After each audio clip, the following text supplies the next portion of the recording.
come on, man. Man. I guess we're going to deal with this however we deal with it.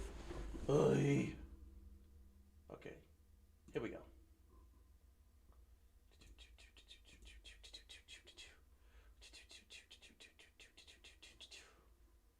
All right, let's get this going. Let's get this going. Not trying to spend a million years here today. Let's get this going, please. Let's get this going, bro. Let's get this going and then call it a night because I do got some things to say. Woo, boy, I got some things to say here. This is quite interesting. I got some things to say, and then we're gonna go from here. You wanna?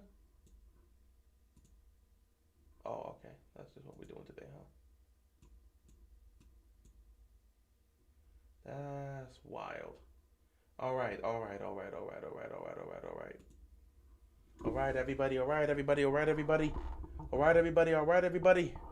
Ladies and gentlemen, boys and girls, children of all ages, what is up? What is good? What's going on, everybody? Hope you guys are doing well. Hope you guys are enjoying the playoffs. It has been a very interesting playoffs. It has been a very interesting playoffs so far. I've been enjoying the games. It's been fun watching. I've been enjoying the games, but I've also been on scout team because, you know, we're currently on our head coaching search. So I'm kind of just taking a look at how things are going. And things have been very interesting here. I'll say this for sure. Robert Salah, what he pulled off against Philadelphia has me looking at him very, very, very positively. I like what I saw because that defense is missing Fred Warner. That defense does not have Nick Bosa. That defense is missing a lot of pieces.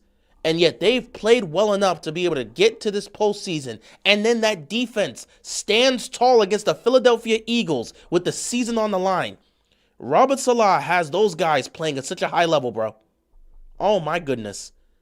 I like the fact that he's able to bring the best out of these guys when they're missing so many of their star players. That is what you want to see from a defensive-minded guy. That is going to give him brownie points because he could potentially be the next head coach for the Ravens.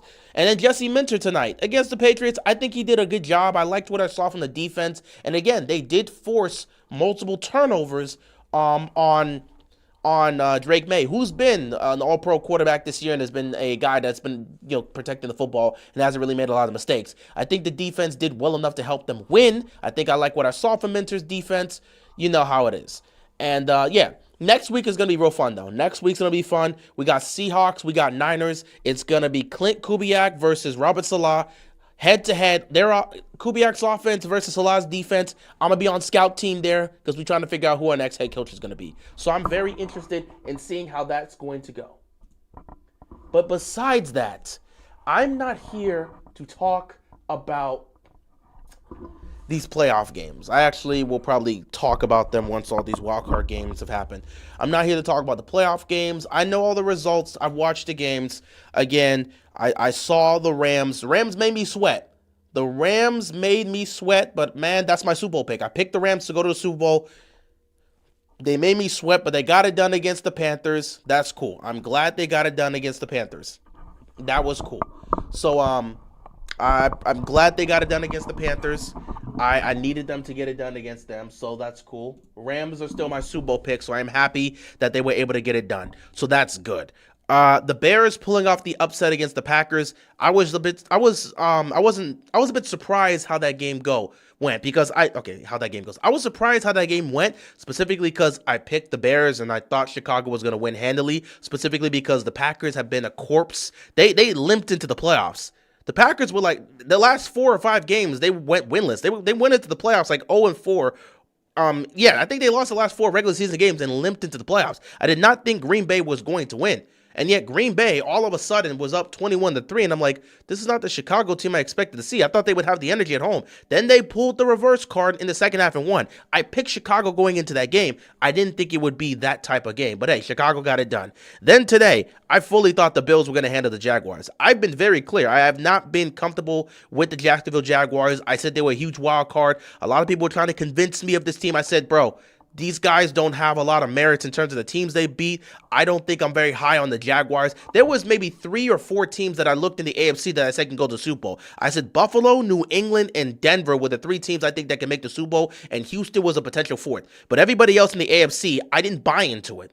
I didn't. So I fully thought Buffalo was going to beat Jacksonville. And Jacksonville did all the things I expected them to do to lose that game. Defense letting, who they let freaking Brandon Cook get wide open in the secondary late in the game. The defense just couldn't stop Josh Allen when Josh Allen locked in. I fully expected the Bills to win that game. Trevor Lawrence in these playoff moments hasn't exactly been great either. Even though he had that comeback against the Chargers who choked, he had 4 interceptions in that game. Today, he had 3 turnovers. I'm not surprised by what I saw from Trevor Lawrence, and I expected the Jaguars to lose. I didn't believe in the Jaguars because, again, the Denver one, I gave them credit. That's the only one I gave them credit. But, again, I wasn't high on the Jaguars beating the Bills. I didn't believe in them beating the Bills. I thought if the Jaguars would have got another matchup, if the Jaguars would have got the Steelers in the first round, I would have taken Jacksonville. If the Jaguars would have gotten the Chargers in the first round, I would have taken the Jaguars. I wasn't high. I mean, well, actually, no. No, yeah, I would have taken it. If the Jaguars would have got the Chargers or the Steelers in the first round, I would have picked them. I wasn't high on Jacksonville beating the Bills. I wasn't high on that. I just didn't think that defense would be able to make enough plays to stop Josh Allen in the most crucial moments. And then offensively, I didn't trust Trevor Lawrence in some of the biggest moments to not turn the ball over. Because the last time he was in the playoffs, yes, he won that playoff game against the Chargers, but he threw 4 picks. I've seen Trevor Lawrence in the playoffs. He has turned the ball over a lot. I did not trust it going into the playoffs. And again, they were a wild card team. I wasn't high on them. That's just me. I wasn't high on them.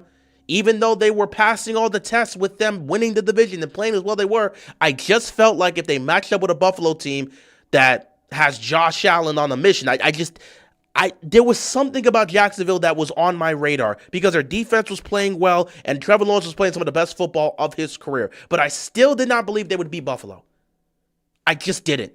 I have full faith and confidence in Josh Allen showing up in these moments. He's done it far too many times throughout his career in the postseason. So I did not think Jacksonville's defense was going to stop him. So I was literally watching the entire game, and I'm thinking, yeah, the Bills are going to win this game. No matter what Jacksonville did, the Bills are going to win this game. They took the lead. Cool. Buffalo's about to get the lead right back. And what does Josh Allen do? Take him down the field and get the lead. I fully thought Jacksonville was going to lose to the Bills. If they would have had the Chargers or the Steelers in round 1, Jacksonville would have won. I would have taken them fully. But I have Buffalo winning this all the way. Not even shocked in the slightest. However, next week, that's a different conversation. Next week, we're going to see if Buffalo ends up going to Denver. I'm not seeing that one happening. I think Josh Allen going to ball out and do his thing. But against that defense,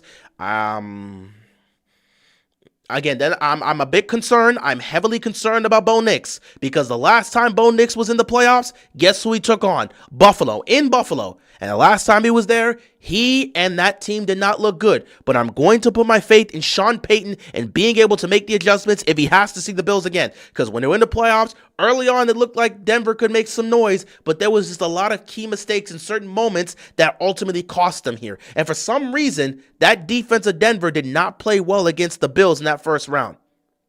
So I trust in Sean Payton to be able to make the proper adjustments here, and I like that defense over Buffalo. My main concern with Buffalo is the fact that they rely too much on Josh Allen. The only reason I picked the Bills to beat the Jaguars is because I believed in Josh Allen getting it done in the biggest moments. And guess what? Josh Allen got it done in the biggest moments. I've said this right now, Josh Allen and James Cook have to be at their absolute best for them to win 3 road games to get to the Super Bowl. Oh, they're going to Denver next week? Yeah, hey, that's the end of the line for Buffalo. Josh Allen probably going to put up an all-time great playoff performance, but that's the end of the line. They're not beating Denver. They're not. Josh Allen's going to go down swinging, but they're not beating Denver. I just don't believe in a team that has to have this much of a reliance in their quarterback playing at his absolute best and his running back. They're not beating Denver unless Josh Allen plays peak Josh Allen football and James Cook plays peak James. Like, they both have to play at an elite level together. They barely survived Jacksonville because Josh Allen played elite hoops. James Cook got shut down, but Josh Allen played elite hoops. To beat Denver, both those guys got to play elite hoops, and you got to get that team to turn. They forced 3 turnovers. That defense forced 3 turnovers. And by the way, I saw who you were. I saw you. Mr. Double Agent himself, Tre'Davious White. I saw what you were. We ain't fooling nobody. You ain't do none of that when we faced off against Buffalo. But that's a different conversation. But yeah, I just don't. I trust in Denver as a team, but I'll take Josh Allen as the quarterback. And I think at the end of the day, I've always been about team. I've always been about the team. I don't think one player can just win you all these games and take you to the promised land. It's a team game. The team as a whole has to show up. And I'm trusting Sean Payton as a coach to have these guys ready against Josh Allen. And I'm trusting that defense that has led the league in sacks. They've been one of the best defenses in football. I'm trusting that defense. Now, here's where the problem comes in. Can I trust Bo Nix? Don't think I can, but I'm going to have to see. So I'm up in the air. If this was a situation which we have to see tomorrow night, because we'll see what happens between Pittsburgh and Houston. We'll see about that. But had it been a situation where Buffalo's going to Houston, I'm taking Houston 100% in that matchup.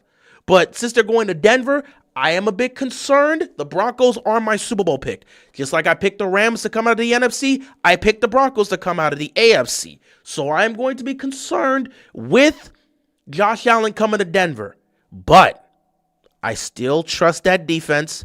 I will trust the coaching of Sean Payton, and I will trust that Bo Nix will not be a knucklehead in this playoff game and do what Trevor Lawrence did, because Trevor Lawrence was so reckless with the football. He should have been picked off more than twice. I mean, he should have had 4, maybe 5 interceptions. He was so reckless with the football today.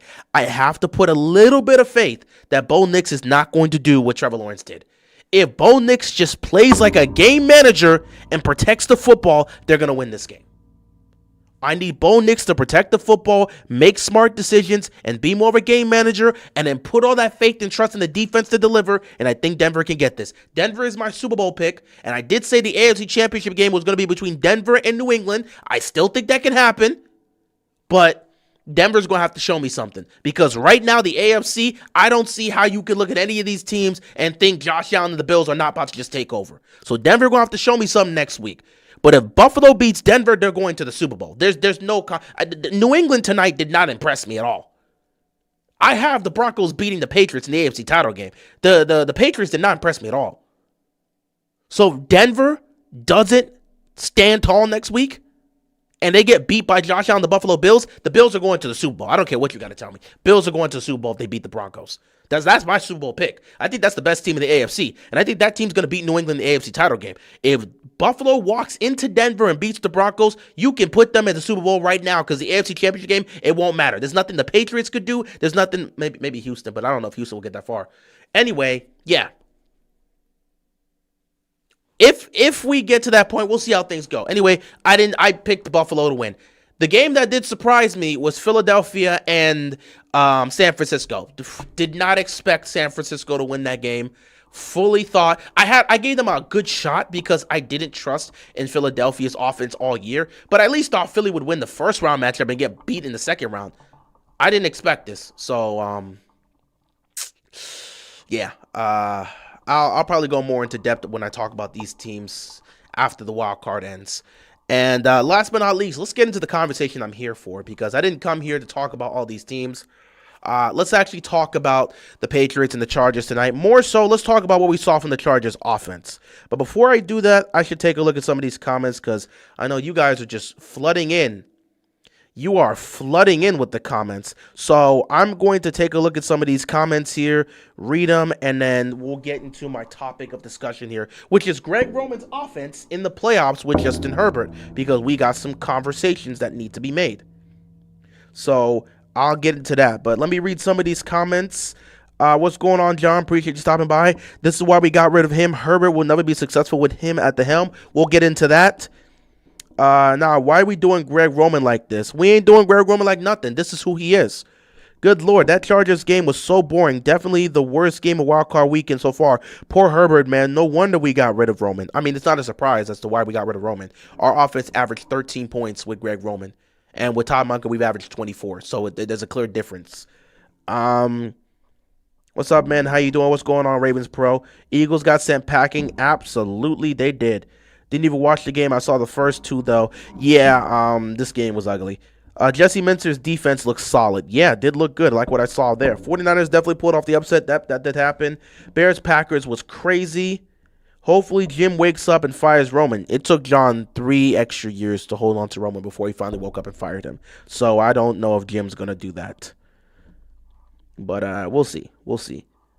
Bills win their first playoff game on the road in 33 years. So I think the last playoff game they won on the road was 1992 against the Houston Oilers to go to 1992 against the Houston Oilers in the AFC Championship game to go to the Super Bowl. Wasn't that was that the choke? Was that the choke? Was that game? It might have been. It actually might have been, but it is what it is.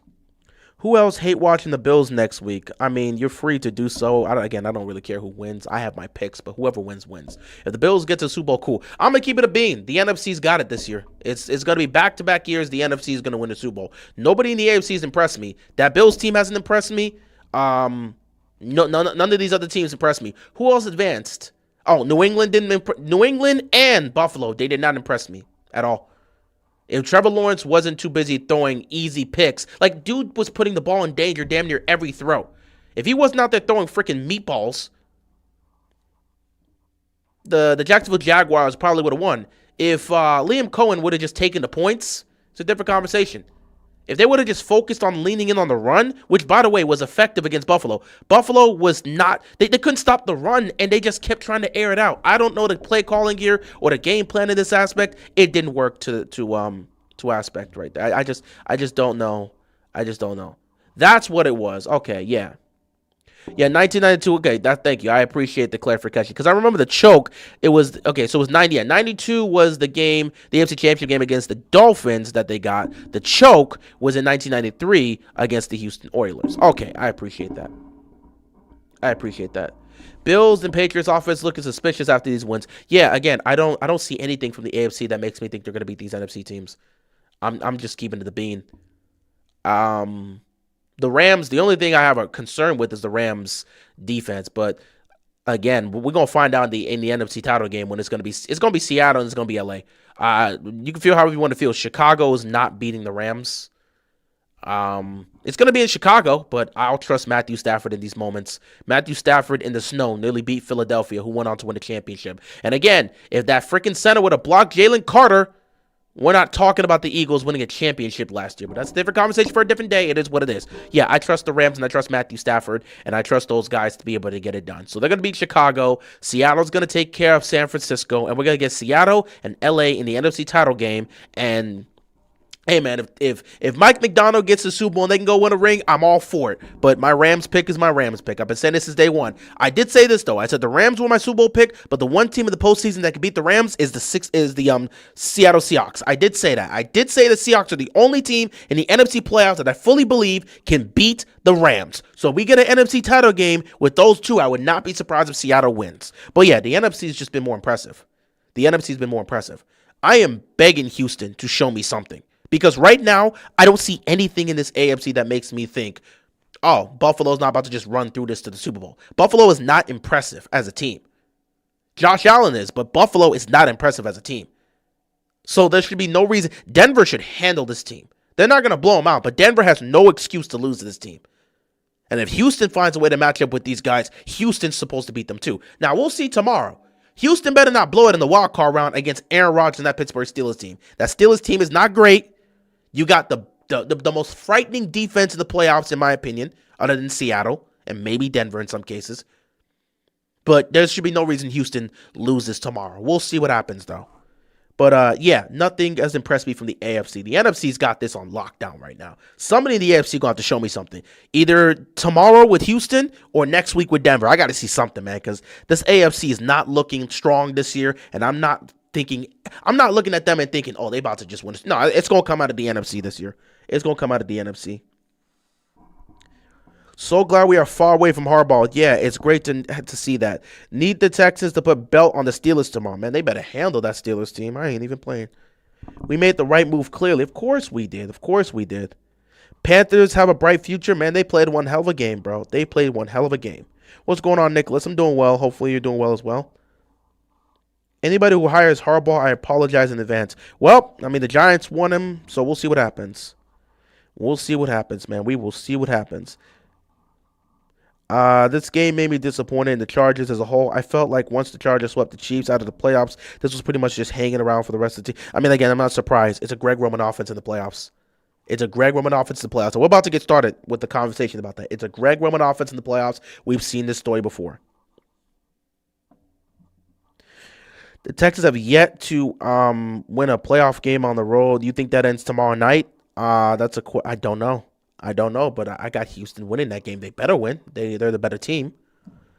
The Texans are a better team than the Steelers. It's not. It shouldn't be a difficult conversation. If the Steelers beat the Texans, Mike Tomlin's not going anywhere. If the Texans lose that game, you're going to have to look at them very, very disgustingly because there's no reason why Houston shouldn't be able to win that game. They absolutely should be able to win. Let's see. Drake May versus Josh Allen, the AFC Championship game with Fee families. Josh Allen would smoke this Bills. Josh Allen would smoke that Patriots team. I'm sorry. He would smoke that defense. They don't want to see Josh Allen.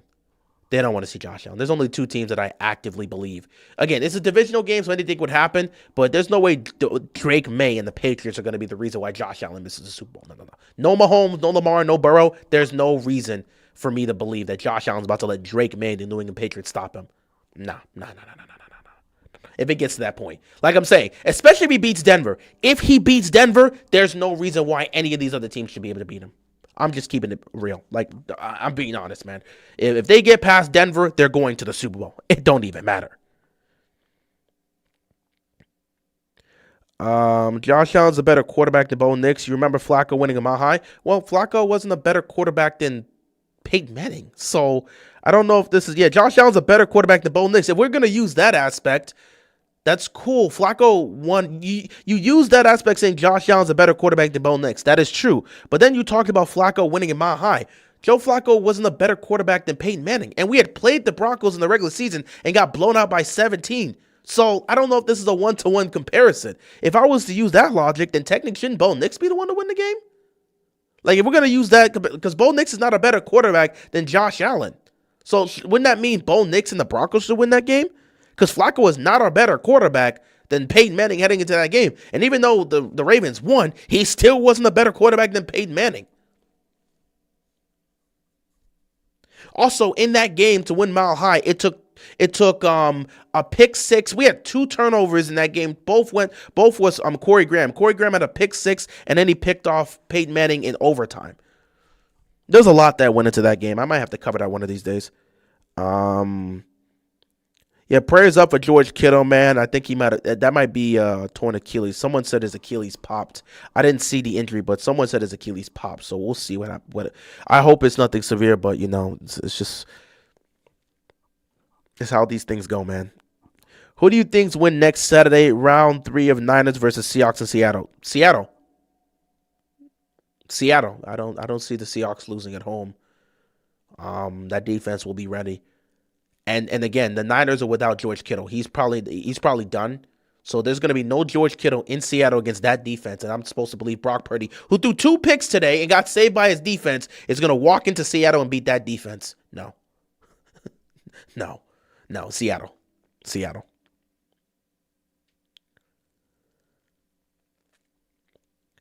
Let's see here. What else we got? Texans can beat the Bills. They could. And they're beating the Pats. We'll see what the Texans can do, man. I don't know. It feels like it comes down to C.J. Stroud and the offense. If the offense doesn't show up, they could easily be smoked. And that's where the problem comes in, because you're asking too much of the defense. C.J. Stroud and the offense have to show up and be consistent. Drake May looks suspect. Texas defense legit. Yeah, but again, if the offense doesn't show up with C.J. Stroud, it could be a different conversation. Also, the Chargers have a great defense. So him looking suspect is not exactly shocking because the Chargers have a great defense. And Jesse Minter has been a great defensive coordinator for them this year. That Texas defense looks suspect at times. Week 18 in the first half versus Riley Leonard and Trevor Lawrence in H-Town. That is true. So again, I'm not fully bought in. Like I said, the only team that I've looked at from top to bottom that should be able to get this done, that I actually trust, is Denver.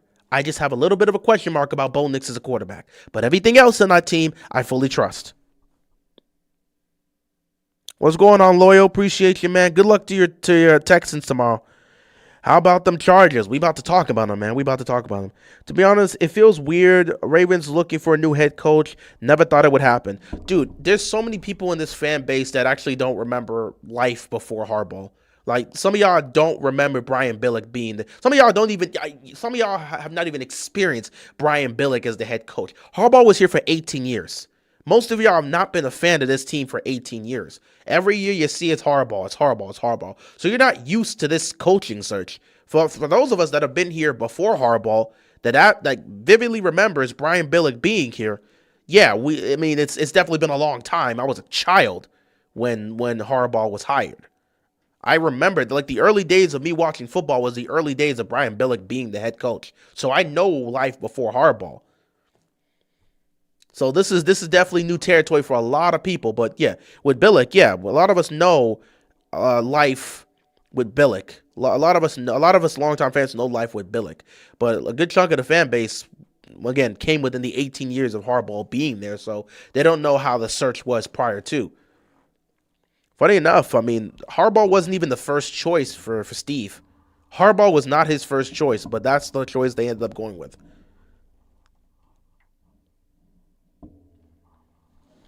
Let's see. To be honest, yeah, I did read that. I looked up Greg Roman's Greg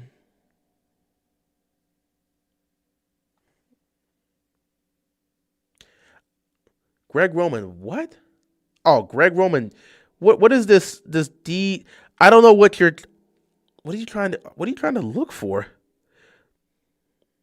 Because the word I'm thinking of was just negative. I don't know if that's what you were implying here. Seahawks haven't beat their 49ers at home since Russell Wilson was a quarterback. And the Buffalo Bills haven't won a road playoff game since 1992. What does one have to do with the other? I'm just being honest. What does one have to do with the other? The Buffalo Bills have not won a road playoff game since Chad Kelly was their quarterback.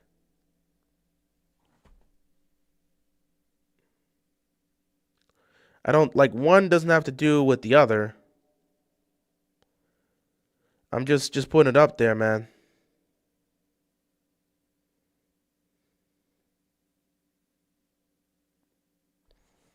Why am I getting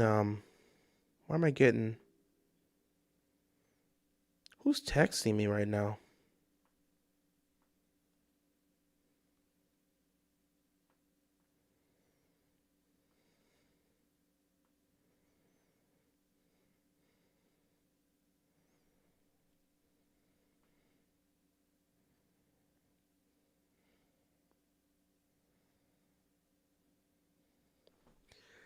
Yeah, they haven't won a road playoff game since Chad Kelly was the quarterback.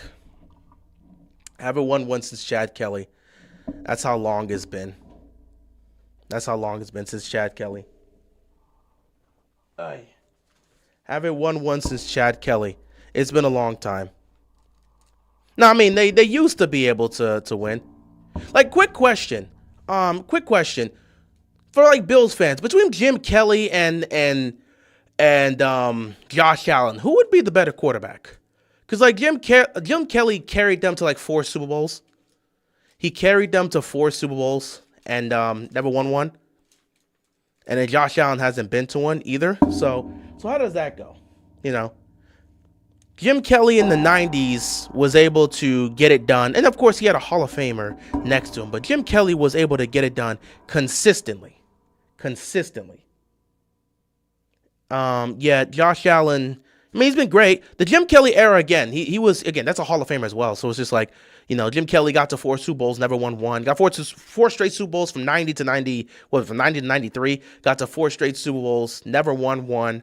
But at least he took him there. But Josh Allen's won an MVP, and Josh Allen statistically has just been probably better. I don't know who would be the aspect there. But yeah, I would put that aspect there for the most part.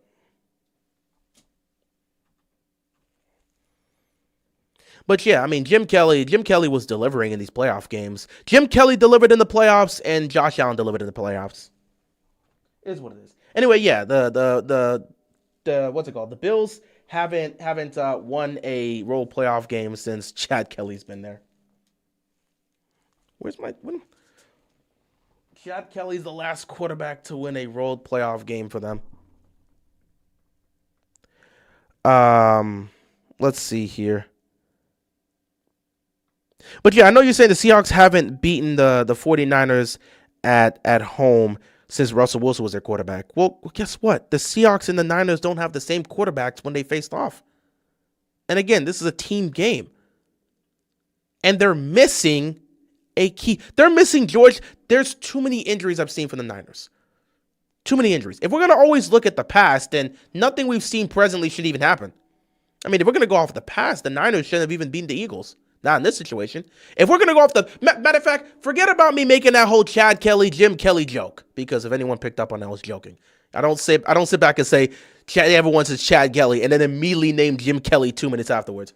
So, but yeah, let me forget about that whole Chad Kelly, Jim Kelly joke for a second. Forget about me talking about the Buffalo Bills. Based off of your statement saying that the Seahawks haven't beat the 49ers at home since Russell Wilson. The Chicago Bears have not beaten the... Matter of fact, let me pull up. I want to see the exact game. I need to see the exact game.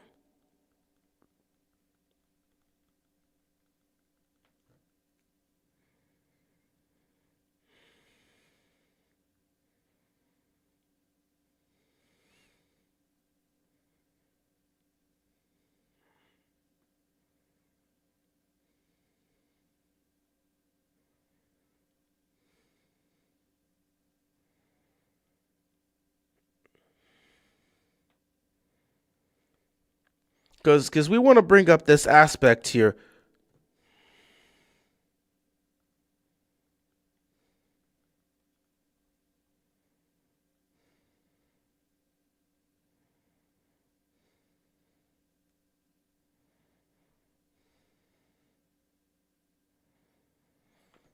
Let me pull this up because again, you want to sit back and say the last time Seattle beat the Niners, what would you say? The last time that the Seahawks haven't beat the 49ers at home since Russell Wilson was their quarterback. If we're going to use the past, let me bring this up for you right now.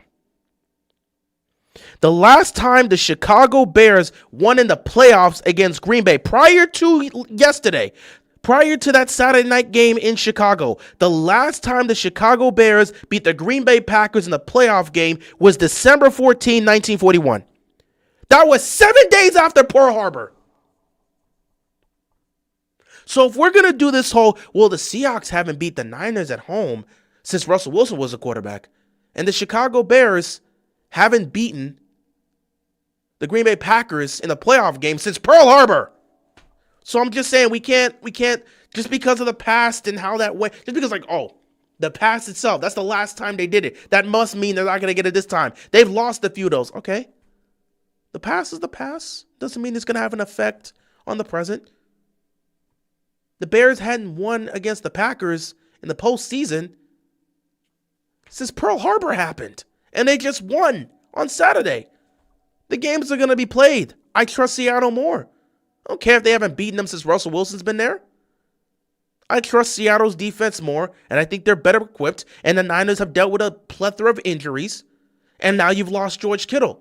And they barely survived against the Eagles. It took a hell of a defensive stop.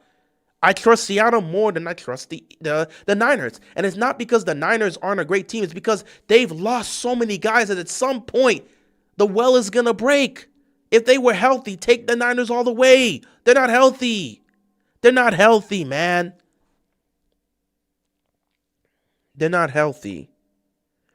They're not healthy.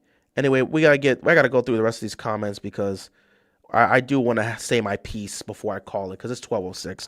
I do gotta go to work tomorrow. Let's see here. Bears now could say they won a playoff game more recently than Pittsburgh. Pittsburgh could definitely look to end that tomorrow if they win. First time watching Ravens football season was 2006 when we went 13-3. I thought the ball was in our way at that time. A lot of people thought that, for the most part, but it is what it is. Jaguars choked, simple as that. Yes, I meant Jim. I was trying to make a joke. Didn't go through the way I wanted it to, but you know, it is what it is. But yeah, I mean, I don't know. The Bills were favored in that game. It's very negative. I want his. Oh, okay, bro. Okay, I'm gonna let you. Oh no, I did say Chad Kelly. I was trying to make a joke to something, but you know, never mind. Don't worry. Listen, it didn't hit. It didn't hit. I'll take the bullet on that one. It didn't land. No one even knew what I was talking about. It did land. I'll take the bullet on that one. Jim's gonna keep him here. Don't wish death on somebody, bro. Let's not wish death on somebody. Let's not wish death on somebody over a football game. George Kittle may not be able to play at any point next season. Prayers to the guy. Absolutely. What also helped is that he has a Hall of Fame. Yeah, Hall of Famers in Thurman Thomas, Andre Reed, and James Lofton to his disposal. Yeah, like I said, he did have Hall of Famers with him. Jim Kelly ran into Aikman. He ain't had to deal with Mahomes. I mean, you could say that for a lot of guys that won the Super Bowl. They didn't have to deal with Mahomes, but some of them had to deal with Montana. And then people in the 2000s had to deal with Brady. So, I mean, like, Mahomes wasn't even born at that time, was he?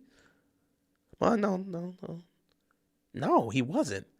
Mahomes wasn't even born at that time. Fortunately, the Bills' defense in 4 Super Bowl appearances sold them. Yeah, and their kicker couldn't make a field goal. It is what it is. Who is your top candidates for Ravens head coach? It's a bunch, man. Right now, I mean, you're looking at a Minter. You're looking at a Kubiak. Your Salah might have made himself a strong case here. You're looking at a Flores. A lot of people are suspecting that the Packers may end up moving off from LaFleur, and if LaFleur ends up getting available, a lot of people will look towards him. There's some candidates here. We'll just have to see how things pan out for the most part. Have the Seahawks ever had a home playoff game since Russell Wilson? What kind of statement is that? Have the Seahawks ever had a home playoff game since Russell Wilson? No. I mean, they had a playoff game with Geno, but I don't think it was a home playoff game. I think they made the playoffs once with Geno, but yeah, in the wild card round, like 2 years ago. But no, it wasn't at home. I don't think so. Out of the Rams and Seahawks going to the NFC Championship game. Yeah, that's my pick. Seahawks, Rams in the NFC title game. Money Mac's going to win that chip. It'd be funny. Mike McDonald wins that chip, and then we take Kubiak from him and be like, hey, Seattle, that was a fair deal, right, Seattle? Listen, that'll be a fair deal. You took Mike McDonald from us. We'll take Clint Kubiak. We'll settle the deal in next year's Super Bowl. How about that? I think that's a fair trade. What do you think are the keys to victory for the Steelers? You want me to give you keys to victory for the Steelers? I'm a Ravens fan. You want me to sit here and give positive takes for the Steelers to win? Keys to victory for the Steelers? I don't want them to win. I don't care about those bums. I hope they lose. I hope they get blown out. I hope they go out there and get embarrassed. And that's how Aaron Rodgers gets remembered, because he wanted to be a Pittsburgh Steeler. I hope they get humiliated in front of their fan base. With that being said, I'm going to be fair and objective. Okay, keys to the game. Defensively, I think they got to be fundamentally sound. I think they got to make CJ Stroud uncomfortable. The main thing they got to do is stop the run, but I think they have to make CJ Stroud uncomfortable. They absolutely have to make CJ Stroud uncomfortable. This is going to be a game where defense is going to be the pillar. Defense is going to win the game here. This is a defensive game here tomorrow between these two. The Steelers' defense has got to show up. So I'm looking at this from an offensive standpoint for the Steelers. From the defensive standpoint for the Steelers, they have to make CJ Stroud uncomfortable. CJ Stroud has to be uncomfortable. They cannot give him time to throw. They cannot give him time to throw. They cannot give him an opportunity to throw. They have got to make sure that CJ Stroud is uncomfortable. If they let him go off, they've got no chance. So the Steelers defense has got to stop the run, and they've got to make CJ uncomfortable. You make him uncomfortable, he might make a mistake or two that the Steelers can take advantage of. Offensively, this is where Aaron Rodgers is going to be. He's got to be very careful. The run game is not going to do anything against Houston. It's just not. The run game is going to do nothing against Houston. The pass game, it's going to come down to Aaron Rodgers making decisive. I think he's going to have to be very, very, I think he's going to have to make a lot of quick, decisive decisions here. And guys can't turn the ball over. A-Rod's got to make decisive decisions here. And I think these receivers have got to show up and play well. Because again, going up against what you saw, that how they played against Cleveland was poor, and how you saw them play against the Ravens defense is not going to be a mantra of what you're going to see against the Texans defense. The good news is they're going to have DK Metcalf back, so I think you have to lean on the DK Metcalf to have a big game. A-Rod's got to make decisive decisions, and yeah, it just it's a tough one here. I think it just starts with the defense making CJ uncomfortable, and A-Rods just have to make quick, decisive decisions, and you're going to have DK Metcalf play his very best. You need DK Metcalf to absolutely play his best. Either way, it'll be a tough game no matter what. We'll see how things go for the most part. Chargers looking like G-Rose Ravens. We got to get on that. So I got to finish these comments. I was stunned that the Jags lost. I wasn't. I thought they were going to go all the way this year. I didn't. Couldn't watch football every week due to work, so not entirely sure who's good. I had no belief, faith, or confidence that they were going to beat the Buffalo Bills. If they had the Chargers in the wild card round, they would have smacked the Chargers and moved on. If it was the Steelers, they would have beat the crap out of the Steelers and moved on. But the Bills, they were not beating the Bills in the first round. They were not beating Buffalo. I had full confidence Josh Allen was going to deliver, and that's exactly what he did. So I'm not even surprised Jacksonville lost. Oh, yeah, because of both brothers. Yeah, that's crazy. I'm not even going to say it. I know what you mean. I ain't going to say it because we don't get belligerent. But that is technically true because both Harbaugh brothers are... Well, one didn't make the playoffs. The other just got knocked out of the playoffs. I want either Kubiak or Flores ideally. Well, we'll see. The Ravens are doing their due diligence. They're going to interview everybody, and then they're going to get it. They're going to cut it down to a select group of individuals. And from that select group of individuals, they're going to pick out their finalists, and then they're going to go with a decision. So it's going to take some time. I'm voting for Deion Sanders to be one of our Ravens assistant coaches. He ain't doing that. The 2002 Bucs defense is smoking both these scrubs in the Steelers and Texans. Well, yeah, that's one of the greatest defenses of all time. So, yeah, I'm definitely feeling a lot better about last week's loss. Dude, I've been celebrating it since Harbaugh's been fired. And listen, Houston, I expect Houston to put the smack down on the Texans. Dude, we would have got blown out. Houston would have smoked us. We would have done nothing with Nico Collins. Matter of fact, let me pull up the first game. Right now. When they blew us out 44-10, CJ was 23 of 27, 244, 4 touchdowns, no picks.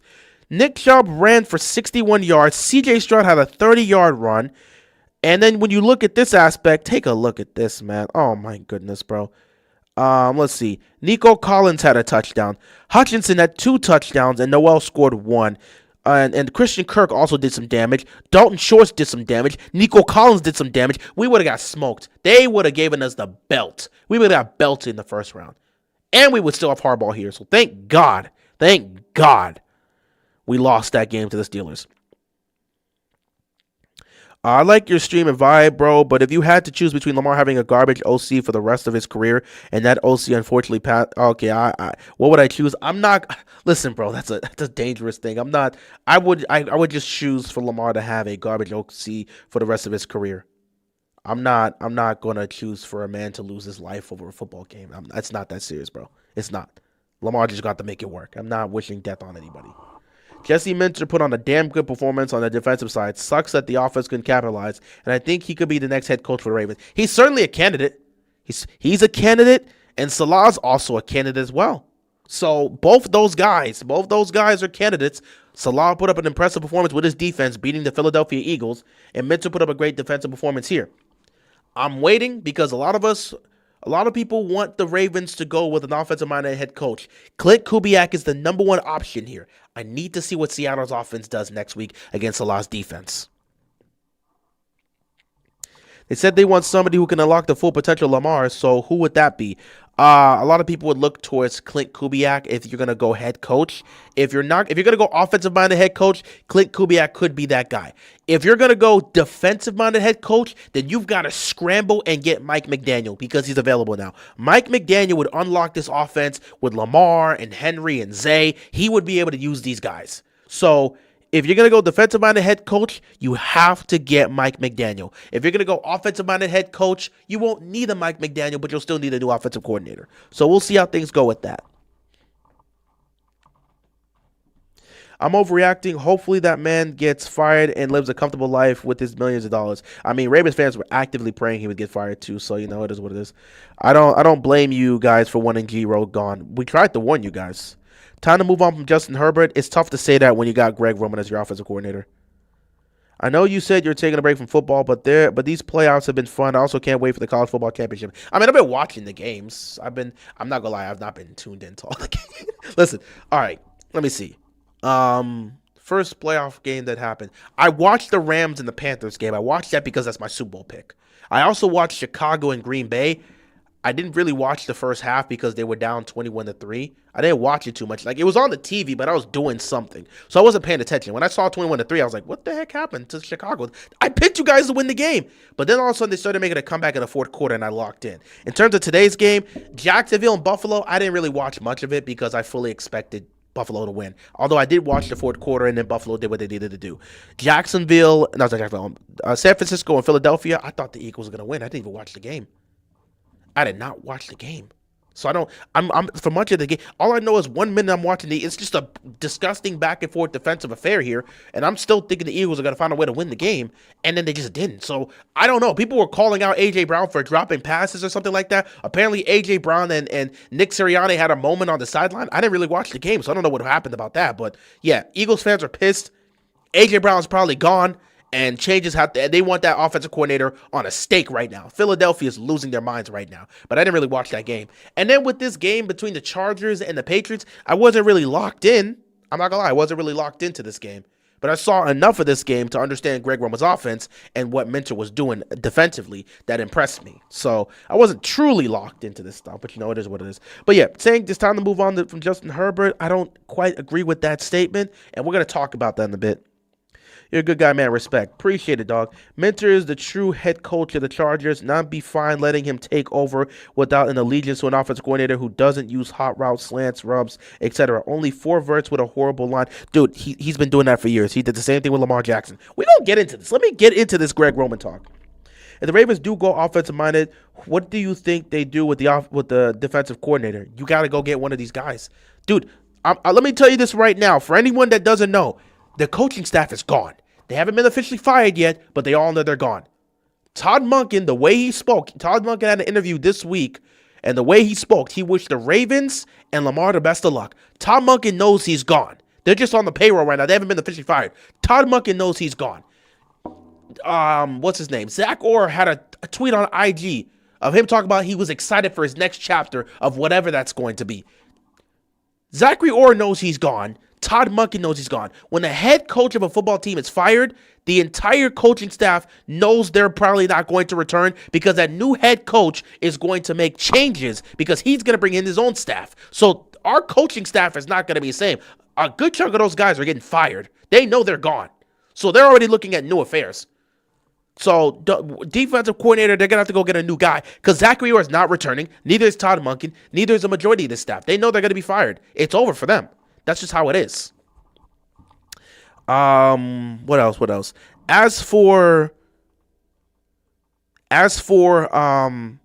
the defensive coordinator spot, I mean, there's gonna be some guys that you're gonna have to look for. I don't know if Salah would want to go from being the defensive coordinator in being the defensive coordinator in San Francisco to being the defensive coordinator in the Ravens if they didn't take him. I don't think any of these coordinators want to leave their jobs to go be a coordinator somewhere else. They're leaving for a head coaching position. So Baltimore are going to have to look for a new defensive coordinator, whoever that's going to be. I don't know, but it should be interesting in terms of how things are going to go. Did you see John Harbaugh's demand? His ego's insane. That's for someone else's team to deal with. That's their problem. Use a DC Minter as head coach. I would be okay with Minter. $10 million a year to stay in LA. He would also be smart enough to use other young genius coaches, not Greg Roman. I ain't gonna lie, Minter low key. I mean, I don't know if the Chargers gonna move on from Jim Harbaugh. Minter's probably not staying, bro. I'm just being honest. If the Ravens decide that's gonna be their next head coach, he's coming to Baltimore. Minter held the Denver's ones to 9 points and Patriots to 16. He's a genius. And when the genius leaves, Ben Johnson, the team falls. I'm just letting you know, bro. If Baltimore looks at Minter and says that's the next head coach, he's coming to Baltimore. I'm just giving you that heads up now. He may not be picked by the Ravens, but they're going to most likely interview Minter. And if they feel that's the guy, yeah, he's coming to Baltimore. I'm just letting you know that now. And if not, he's getting plucked by one of these other teams that need a head coach. We do not need Harbaugh's guys on the team anymore. Attitude, if we're going to have that mindset, then Mike McDonald wouldn't be. I mean, again, you're going to say we don't need Harbaugh's guys on this team anymore. Then that means we never needed Mike McDonald here.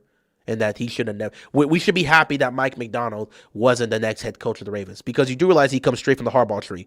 He was here in Baltimore. He went to Michigan where Jim Harbaugh was, and then came back to Baltimore before he went to Seattle. Just letting you know about that. If that's the mindset, and we're saying we don't want to go get Jesse Minter because of the connections with the Harbaughs, then that means Mike McDonald would have never been picked and should have never been picked, at least according to the fans' logic there. Because Mike McDonald worked with both Harbaugh brothers, and that's why he's doing his thing in Seattle. Ravens about to benefit from missing out on McDonald and get Minter, and the Chargers will be regulated to obscurity after Minter leads, and the defense of misfit toys stop exceeding expectations. Man, they're gonna be tough for the Chargers. Green Bay's head coach and the kicker. Green Bay head coach and the kicker. You saying they should get fired? We'll see how that goes. Chargers need round one tackle. Use that $100 million cap to buy. I mean, they definitely, honestly, they got to retool that offensive line. They got to retool the offensive line. They definitely got to get rid of Roman. And again, they can pay Minter whatever he wants. If he wants, they're not going to get rid of Jim Harbaugh. I hate to tell you this, man. Jim's not leaving. This is going to be another Mike McDonald situation. I hate to tell you this, my guy. It's going to be another Mike McDonald situation. They're not firing Jim Harbaugh. In the 2 years that he's been there, he's taken them to the playoffs twice. They're not firing Jim Harbaugh. I hate to tell you this. You don't want to hear it. They're not firing Jim Harbaugh. In the 2 years he's been with the Chargers, he's taken them to the playoffs. I hate to let you know this. We wanted Mike McDonald to take over, and we wanted John Harbaugh to be fired. They wouldn't do it. They're not firing Jim Harbaugh. Jesse Minter is probably going to go be the head coach of some other team next year. If it's not the Ravens, it's going to be another team. That's most likely going to happen. It may not even be a situation that can be solved with money. If he wants to be a head coach, he's going to go be a head coach. That's just how it is. Sometimes you can't retain it's unfortunate, but you cannot retain great offensive coordinators or great defensive coordinators when teams need new head coaches. It's just how things have been. It is what it is. It's tough, but that is how things have ultimately went over time. That's how things ultimately goes. It is what it is. Hate to tell you this, but that's just how things are going to go. Give me a second, guys. I will be right back. All right.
All right. Yeah. That's just how things go for the most part here. You're not going to be able to retain him. I know you want Minter retained, but again, he's probably going to go be a head coach. I hate to tell you this. He's going to go be a head coach. That's just how it is. Jesse Minter was able to get someone like Owe to play like crazy against the Patriots in the playoffs. Imagine what he can do with someone like Mike Green. I mean, we'll see. Who retires/moves moves on first, Jim Harbaugh or Justin Herbert? Oh, depends. Depends on what the franchise is looking to do. If they think they can't get anything out of Justin Herbert, they may look somewhere else. But I don't know. I really don't know. That's a tough question. Chargers are not taking a backup tackle round one. It's going to be a guard that could potentially play center or vice versa. We'll have to see, man. Their draft is going to have to be very interesting. Anyway, I'm not expected to be here long. I didn't actually expect to be here for nearly an hour. Wow, this took a lot longer than I thought. But I just wanted to give my brief thoughts on this situation with Greg Roman, the offense today. This right here, tonight, was a perfect example of what many of us Ravens fans have talked about for a long time when it came to Greg Roman, man. Like, legitimately, Greg Roman, dog. Greg Jennings, literally. Ooh, Greg Jennings, man. Hold up, bro. Now Greg Jennings want to speak on this, bro. Very interesting, man. Very interesting. Now the problem is, I mean, you say this on Twitter, people are just gonna say they're stupid things. Like I said, I'm watching a lot of idiots on Twitter just saying the same dumb crap they always say, which we don't actually, we don't give those people the time of day. But yeah, it's very interesting. So I actually was looking at this right now. It's very interesting how things work. So tonight the LA Chargers get beat 16-3 by the New England Patriots. And if you're taking a look at this right now, Justin Herbert tonight against the New England Patriots had some of it's just a poor game from Justin Herbert. So tonight, Justin Herbert, 19 of 31, 159 passing yards, no touchdowns, no interceptions. He did fumble the ball. I think he fumbled the ball maybe twice in this game. Yeah, he fumbled the ball twice. He lost one of them and was able to recover the other, but he fumbled the ball twice in this game and had a QBR of 25 and a passer rating of 74. Here's the thing. We're 2 years into this Greg Roman experiment in LA, and it has been exactly what you expected to see. Exactly. It's very interesting here how things are looking right now, because this time last year in a Greg Roman offense, the LA Chargers put up 12 points. 12 points of offense. Justin Herbert, 14 of 32, 242 yards, 1 touchdown, 4 interceptions, a passer rating of 40, and a QBR of 11. So in back-to-back years being in a Greg Roman offense, 2 years, 15 points. 7.5 points a game in 2 games with a Greg Roman offense. Listen. I'm not going to sit back and act like Justin Herbert has this luxurious playoff resume, because he doesn't. Prior to these 2 years, he only had 1 playoff appearance, and in that playoff game, he played well, but they blew a 27-point lead. He played well in that game, but they blew a 27-point lead. Justin Herbert is now, 5-6 years into his career and has 0 playoff wins. He's 0-3 in the playoffs now and has put up horrible playoff numbers. But at least in that first playoff game, the team collectively choked, but Justin Herbert did play well in that game. These last 2 games under Greg Roman, he has been the worst playoff quarterback in the last 2 years. You can't even argue it. These last two seasons, Justin Herbert has been the worst playoff performer of any quarterback in the postseason the last 2 years. It's not even a debate. And I find it very interesting how under Greg Roman in the playoffs, not only is the offense unable to score, but the quarterback just looks like the worst playoff quarterback we've ever seen. It's very interesting to see that, because when it comes to one Lamar Jackson, this was the same thing we saw there. I find it very, very interesting. I find it very interesting that Lamar Jackson was labeled as the worst playoff quarterback we've ever seen when Greg Roman was his offensive coordinator. And now Greg goes to LA And now all of a sudden, Justin Herbert is being viewed as the worst playoff performing quarterback we've ever seen. With two different quarterbacks, those quarterbacks have posted some of their worst possible postseason numbers. I find it very interesting. And I also find it very interesting in Greg Roman's offense. Both times with the Ravens and the Chargers. Every single time.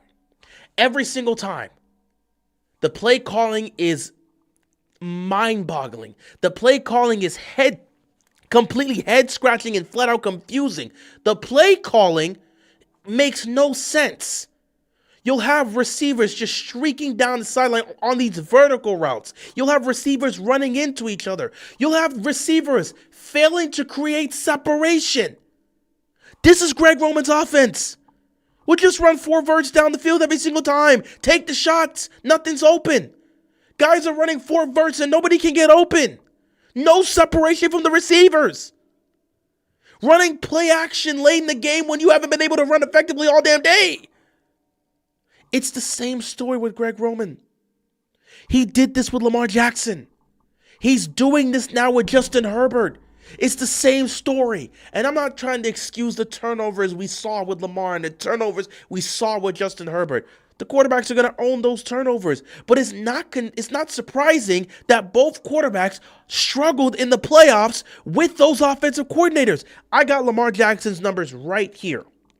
In Lamar's first 4 playoff games, that was with Greg Roman being there. Lamar's first 4 playoff games, he completed 55% of his passes, had a 4 touchdown to 7 turnover ratio, and had a passer rating of 68.3. That is Lamar Jackson's stats those first 4 playoff games. 56% completion percentage, 4 touchdowns, 7 turnovers, and a passer rating of 68. That's what you got in those first 4 playoff games with Roman being in Baltimore. The next 4 playoff games with Todd Monken being the offensive coordinator, Lamar Jackson, 67% completion percentage, 9 total touchdowns to 4 total turnovers, and a passer rating of 105. Well, technically 106. It's night and day. Lamar goes from being one of the worst playoff performers to actually one of the better playoff performers we've seen recently. Lamar goes from a 4 touchdown to 7 turnover ratio to a 9 touchdown and 4 turnover ratio. He goes from a passer rating of 68 to a passer rating of 106. It's not rocket science what's happening here. Greg Roman is the primary issue here. It's not working with this offense. He could go to another team with another quarterback. The results will be the same. He's a major problem. His offense isn't translating in the postseason.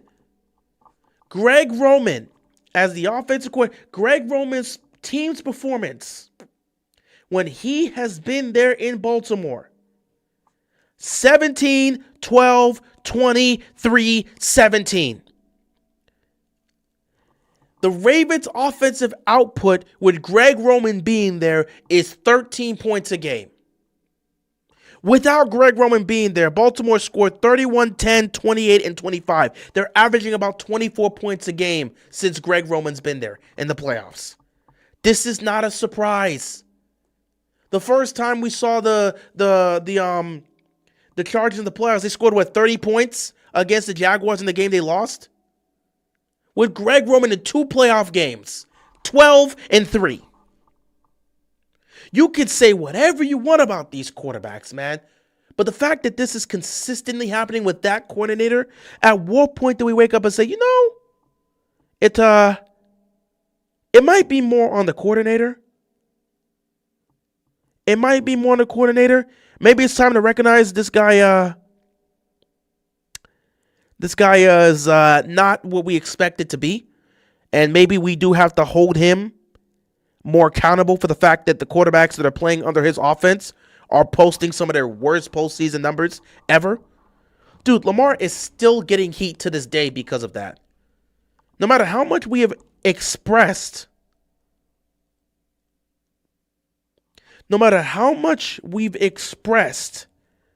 The difference with Lamar being under Greg Roman's offense and Lamar being under Todd Monken's offense, no matter how much we have showcased the difference, he's still getting heat because everybody just combines it together. He's got 13 touchdowns to 11 turnovers. Meanwhile, 4 of those touchdowns and 7 of those turnovers happened with Greg Roman, and 9 of those touchdowns and 4 of those turnovers happened with Todd Monken. No matter how much we've shown that Lamar has been one of the better playoff performers under Todd Monken, he still gets heat to this day because of those Greg Roman numbers. How could you go and put 3? Like, they sit back and say, Greg Roman and this LA Charger offense just put up 3 points on a road playoff game. They went to New England to put up 3 points. Greg Roman did this same thing, 5 years ago? We went to Buffalo and put up 3 points of offense. They blame Lamar for that one too. And Lamar did end up throwing a pick 6. Why? Because his offensive line didn't block for him. And the sad part is, prior to the pick six,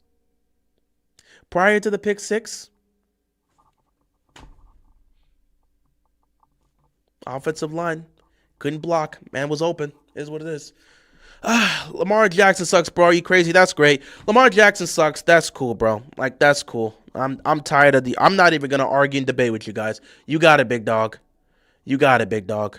You got it. Yep, Lamar is terrible. He's a coach killer. He's terrible. I'm not even gonna argue with you guys anymore. Like I said, there's no point. You guys don't show a level of objectivity. When it comes to the Lamar haters, people like you won't be objective. When it comes to the Lamar stands, they never hold him accountable for his mistakes. And every time they want to act like Lamar's a victim. You and the Lamar stands are one of the same coin. You don't want to hold everybody else responsible for the mistakes that are being made. You just blame Lamar for everything. The Lamar stands don't want to hold everybody else responsible. No, like I said, you're not telling the truth at all. You're not being objective and you're not telling the truth. Just like the Lamar stands won't tell the truth. The Lamar stands act like Lamar has never made a mistake in the playoffs. It's everybody else's fault, and they always play victim when it comes to Lamar. The Lamar stands are poisonous. You are also poisonous just as well because you're not telling the whole truth. You're not being fair and objective. I've been very critical of Lamar Jackson. I have been fair and critical with him, and I've come to his defense when it deserves to be there. I need some water. And again, like I said, he hasn't won anything. Neither is Josh Allen. Neither is Justin Herbert. Neither is Joe Burrow. Neither is any of these quarterbacks. There's only been 4 quarterbacks that's won since Lamar's been in the league. Tom Brady, Patrick Mahomes, Matthew Stafford, Jalen Hurts. What about all these great quarterbacks you're talking about that have? He hasn't won anything. Neither has 90% of the quarterbacks in this league. But you don't call them coach killers. Again, you're not speaking the truth. You're not. You're not speaking the truth. You're not being objective. You're not being factual. You are sitting here and blaming Lamar for everything. You're not. You're not being objective and fair at all. You're just coming here just to run your mouth and showcase your level of biasness towards him. You're not being fair. You're not being objective. Like I said, I've been very fair to the man, been very objective, and I've been very critical of the man. When he's made his mistakes, I've held him accountable. When he's had his problems, I've held him accountable. You're not being fair at all. You're just coming here to run your mouth. You're just coming here to run your mouth, dude. Like I said, the Lamar haters are annoying, but the Lamar stands are even worse. Because the Lamar stands will treat him like he's an angel and pretend that he hasn't done anything. They'll cry victim every single time. They'll cry victim every single time. So no, you're not telling the truth. You're not. Again, you're not telling the truth because I can clearly tell. You're not. You're not, because you're not telling the truth. Both Lamar and Herbert could have won bowls in again. I'm not even having the interest of putting the situation. If Lamar was in Philadelphia, I'm not interested in doing that. I'm going to be fair to what's here. You talked about Lamar only having 1 AFC Championship game appearance in 8 years. We could go down the list in terms of what happened. Year 1, it was his rookie year. They weren't expected to even make the playoffs. He took a 4-5 team to the postseason because of how he played. That saved Harbaugh's job, but that's a different conversation. Because Harbaugh was going to be fired after the 2018 season. The number was already there. If Harbaugh didn't make the playoffs in 2018, Steve was going to fire him. He took a chance on Lamar because he had no other choice. If he would have brought Flacco in and if he would have brought back Flacco and the Ravens missed the playoffs in 2018, Harbaugh would have been fired. So his rookie year, then he makes the playoffs. He's going up against a Chargers team, which, again, I don't even know how the Ravens were favored in that. The Chargers were a 12-win team that beat the Chiefs that year. But again, that was a playoff game. He didn't play well. The offensive play calling wasn't good at all. At all. At all. Play calling was poor. Lamar was poor. The receivers did nothing in that game. I put a good chunk of blame on everybody all around. The defense did well enough to help them win. The offense as a whole didn't show up. And that includes Lamar, who turned the ball over and looked pedestrian for most of that game. Showed up in the fourth quarter, but you can't look pedestrian for 3 quarters and assume you're going to be able to win a game because you're trying to come back. That doesn't always go your favor. So that's one. That's one. Number 2, 2019. Everyone wants to put on Lamar. The receivers dropped 8 passes. 3 of the 8 passes were for touchdowns. We're going to hold the receivers responsible for this? Or I hate this era of sports discourse. Are these quarterbacks playing with NPCs? Please let me know. Are these quarterbacks, what has Lamar won? Other than in terms of individual, guys, I know you don't care about individual accomplishments. So I don't want to bring up his MVPs and all pros. He hasn't won a championship. Lamar has not won a championship. Just like 90% is this a bot I'm talking to? Or is this someone actually, am I actually talking to a bot right now? Am I wasting my time with a troll or a rage bait, or is this someone actually having a legitimate conversation? I'm trying to assume he is. Let me take away the individual accomplishment. What has he won? He has not won a championship. Neither has 90% of the quarterbacks. So that means there's only 4 good quarterbacks in the league. Because there's only 4 Actually, no. Aaron Rodgers has his Super Bowl from 2010. So let's bring it in. Russell Wilson he's not a starter. So there's only 5 quarterbacks active in the league that's won a Super Bowl. Does that mean the other 27 are trash? I just want to understand your logic here. Because it just seems like you're rambling on. You're not trying to have a conversation. You're just here to hate. And if you're just here to hate, I don't have to waste my time on you. If you're trying to have a meaningful conversation, let's have a meaningful conversation and break this down piece by piece. Because you're sitting back and talk about what has he won. What has 27 other quarterbacks won in this league? Nothing. There's only 5 active quarterbacks that have won. Joe Burrow hasn't won. Josh Allen hasn't won. All these top quarterbacks haven't won. There's only 5 quarterbacks that have won a Super Bowl actively. You're being rage baited. It must be, because I don't see he's not making any sort of common sense. He's just throwing hate. He's just throwing hate here. He's just throwing hate. And again, he lives out of 8 years of Lamar Jackson being in the NFL. It's everybody else's fault. He don't get any of the blame. This has got to be a rage baiter. I just said 16 times I have held Lamar Jackson responsible for a lot of the loss. He has taken a huge chunk of the blame. This has got to be a rage baiter, bro.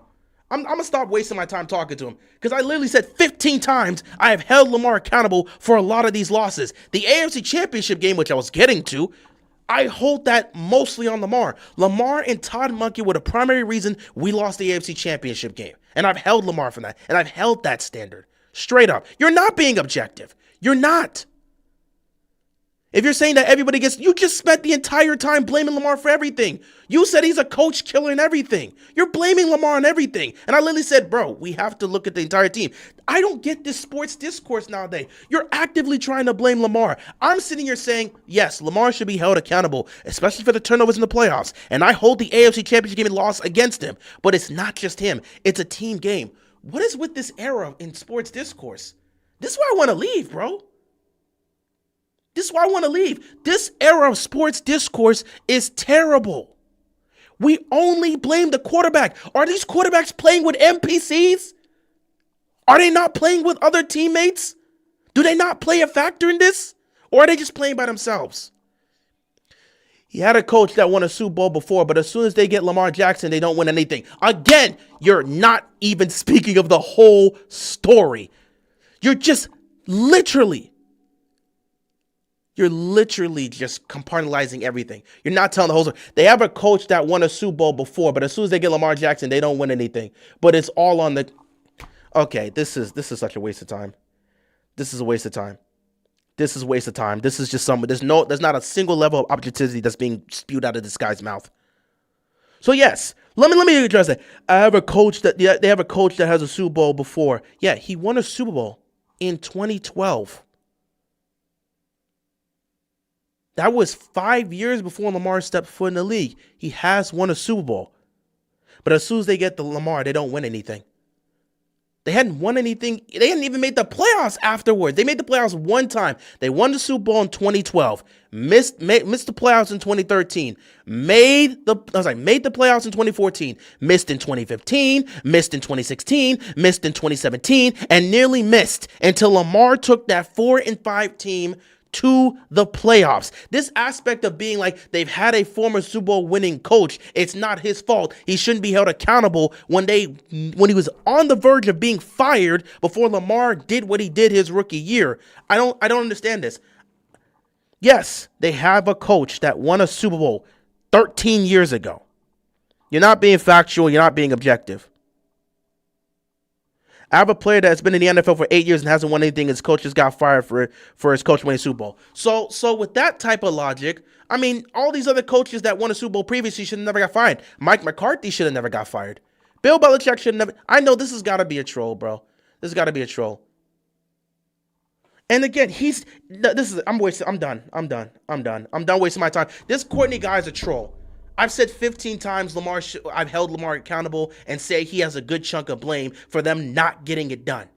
I've literally said it 15 times. Lamar has a huge chunk of blame for them not getting it done in the postseason. I literally said I hold Lamar accountable for the AFC Championship game loss. And you're still spewing the same nonsense 15 times over. I'm done wasting my time with you. I'm done wasting my time with you. I'm done wasting my time with you. I'm done wasting my time with you, bro. I'm done wasting my time with you. I've said 15 times over, I have held Lamar Jackson accountable for every playoff loss. He, as the quarterback, gets a good chunk of the blame. I directly said I blame Lamar for the AFC Championship game loss as well as Todd Monken. I have clearly held Lamar Jackson accountable.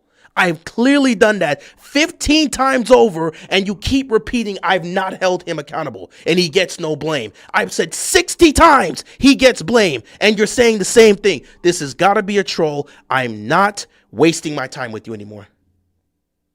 I'm not wasting my time with you anymore. I'm not. You can keep running your mouth. I'm done. This is a bot. I'm done wasting my time with this guy, bro.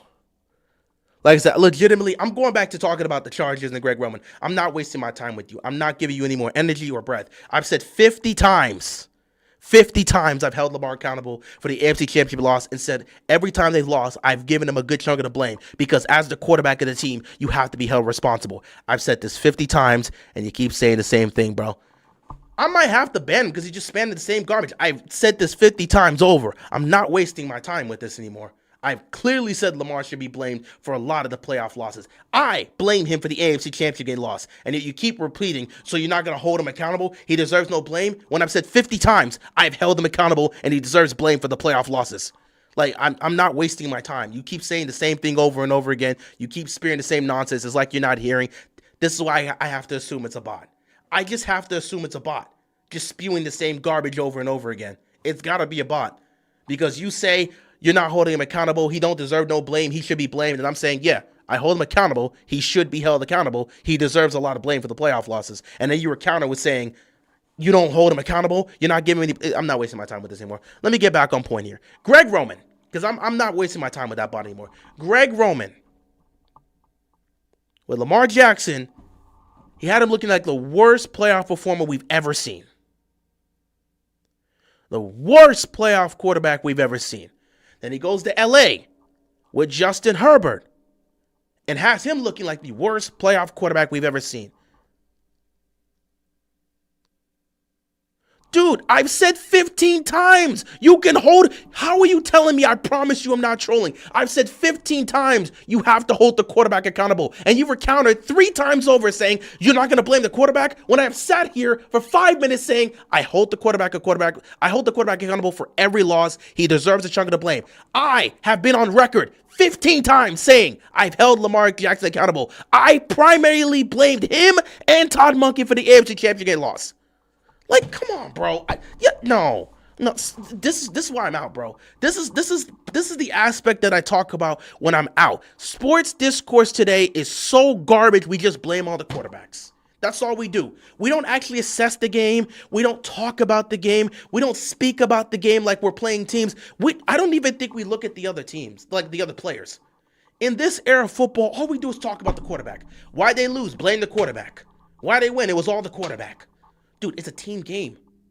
The quarterback doesn't play defense. Are we not going to hold the defense accountable for their mistakes? Are we not going to hold the other players accountable? Are they playing with NPCs? This is a team game.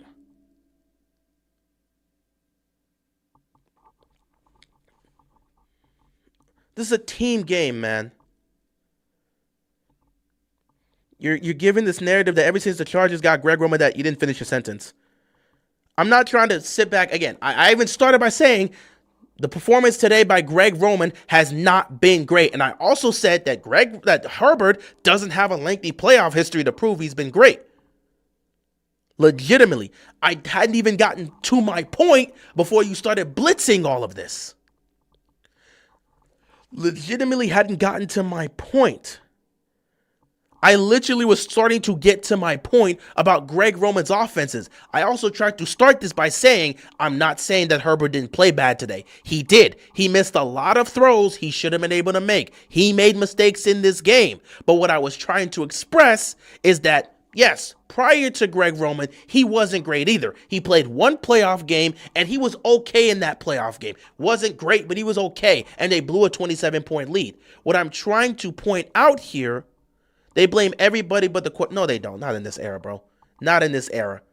Not in this era. They give all the credit to the quarterback and give all the blame to the quarterback. Go look at how the media talks.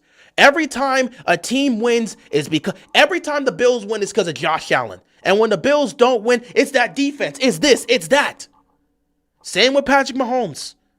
And then the Lamar stance, every time the Ravens win, it's Lamar who got them the win. Every time they lose, well, Lamar didn't do anything wrong. It's not because of him. The turnovers weren't his fault. In actuality, you should really talk about, we don't actually talk about teams anymore. We don't talk about teams. We don't actually assess this. Coaching used to matter. Coaching used to matter back in the day when we actually discussed things. When we talked about these teams, when we actually had sports discords, we talked about the teams. Offensively, defensively, special teams making mistakes. We talked about coaching. We talked about play calling. We talked about decision making. We talked about all of this. We don't talk about that anymore. It's just an era where we just blame the quarterback. Why did the team lose? The quarterback wasn't good enough. He didn't get it done. You want to talk about the defense not making stops at crucial moments, how they couldn't get off the field on third down? No, it's because of the quarterback. You want to talk about the special teams doing nothing, and in fact, special teams giving up a punt block, or special teams being terrible and being able to field the ball, which is why the offense had to start at the 5-yard line instead of starting at the 35? No, it's because the quarterback was terrible. You want to talk about the head coach that made no adjustments and wasted timeouts for no reason because the offense couldn't get set? No, it's because of the quarterback. We don't actually assess the game anymore. We don't talk about play calling. We don't talk about coaching. We don't talk about defense. We don't talk about special teams. Why did they not get it done? The quarterback wasn't good enough. Quarterback wasn't good enough. That's it. That's just how you guys talk about football nowadays. That's just how when the team loses, we blame the quarterback and pretend everything else didn't happen. We used to hold players responsible. You remember when wide receivers were held accountable for dropping passes? Dude, I vividly remember there were conversations that we had after the 2007 Super Bowl. I was a kid. People were killing Asante Samuel for dropping that interception. Everyone said if Asante catches that pick, the Patriots go undefeated. They'll go 19-0. People were adamant. Everyone talked about that game. They sat back and said, man, that was a hell of a defensive performance by the Giants. The pressure that they were able to get to Brady, the way they were able to disrupt the routes, that was a hell of a performance. Eli played solid in that game, but you got to give credit to the defense. The defense really kept them in it. And if it wasn't for the defense, they have no shot against it. And yes, Eli made some magical plays. We actually assessed the game. We didn't sit back and say, let's just give it all to the quarterback. We assessed the game. And we understood mistakes can be made. But in this era, it's all about the quarterback. It's all about the quarterback. It's all about the quarterback. We don't actually assess the game anymore. We don't. You don't have a thumbnail of Justin Herbert. Justin Herbert had the ball probably 50 times this game. The quarterback gets the ball most of the time. Yes, and that's why they get a good chunk of the blame. I'm not saying the quarterback is blameless, but we don't talk about the entire aspect of the game. It's a team game. Yes, the quarterback gets the ball 50 times. But what if he throws it to a receiver and he drops the pass? Do you blame that on the quarterback? What if he throws it to the receiver, it comes off his hands and it gets picked off? Do you blame that on the quarterback? Because everyone does. When passes are dropped, we just blame the quarterback. When picks are happening because guys aren't catching the ball, we blame the quarterback. We all know the quarterback gets the ball at every single time. We know that. But again, there are other people that play this game. It is a team game. Did the quarterbacks not get the ball every time back in the 90s and 2000s when we were actually talking about football? When we actually broke down the game and spoke about every aspect from defense, special teams, offense, the coordinators' play calling, the coaches' decision making, when we actually talked about hoops, when we actually talked about everything, did we not still recognize the quarterback got the ball every single time? Did we not recognize that? We did. We all recognize that. That's why the quarterback, no matter what happens, the quarterback gets a good chunk of the blame no matter what happens in the game because he gets the ball every single time. But dog, it's a team game. We got to talk about everybody, man. Justin Herbert did not play good in this game at all. Hold him accountable for the missed throws. Hold him accountable for the bad reads. Hold him accountable for the times where he just was holding onto the ball too long instead of getting rid of it. Hold him for the mistakes and fumbling the ball. That's what he should be held accountable for. Absolutely. Absolutely. He should be held accountable for that. And he's no question he should be held accountable for that. Dude, do you remember when the Niners special teams cost him a trip to the Super Bowl? Yes! Yes! But in today's era, it's Alex Smith's fault they didn't go to the Super Bowl. That's why they moved to Kaepernick after all, right? It's Alex Smith's fault they didn't go to the Super Bowl in 2011. It's his fault. 2015, the Green Bay Packers, not 2015, 2014, the Green Bay Packers were on the verge of making it to the Super Bowl. All they had to do was catch a pass on special teams. All they had to do was catch a pass on special teams. They catch it, they're most likely going to the Super Bowl. Special teams can't they can't recover the onside kick. Seattle gets it. They go down the field and take the lead. A-Rod has to get them into range to tie the game. They go into overtime. 2 throws later by Russell Wilson. Touchdown, Jermaine Kearse. Seattle's going to the Super Bowl. But Aaron Rodgers is at fault for losing that game because the special teams couldn't catch it. But in this era, we just blame Aaron Rodgers. You see what I'm talking about here? You see? It was a bad game by Herbert, but no separation. Yes, that's what I was trying to get into. Herbert did not play well, but the separation wasn't there. Who was he looking to throw to? Who should he be looking to throw to? That's what I'm saying. Justin Herbert and Lamar Jackson should be held accountable. This is what you're missing. Yes, the quarterback should be held accountable for the mistakes they made. But look at the play calling. The play calling is not working. Greg Roman, as an offensive play caller, is not making adjustments. He's running the same play calls that's continuing to be ineffective against the defense. He's not making the adjustments. And most importantly, you keep seeming to ignore the fact that the receivers weren't open. There was no separation. Greg Roman keeps calling these vertical plays. There's no one getting open downfield, and you're holding the quarterback responsible with an offensive line that can't protect him. They're running deep routes. Where was the underneath plays? Where were the short throws? Why couldn't we get any quick passes out for Justin Herbert? Same thing was happening with Lamar when they went up against the Titans. No quick throws, no easy outs. Offensive line's not protecting the quarterback. We're running these long vertical plays down the field with an offensive line that can't protect our quarterback. The offensive coordinator makes no adjustments, and you don't call him out for that. Herbert missed a lot of throws in this game. Herbert did not play well. Put it, bank it right now. Herbert didn't play well. Herbert missed throws. Herbert made mistakes. Herbert turned the ball over. Absolutely. He gets blamed for that as the quarterback. But what about the offensive coordinator? You're going to hold them responsible for this play calling? You're going to hold the receivers responsible for not being able to get separation in all this game?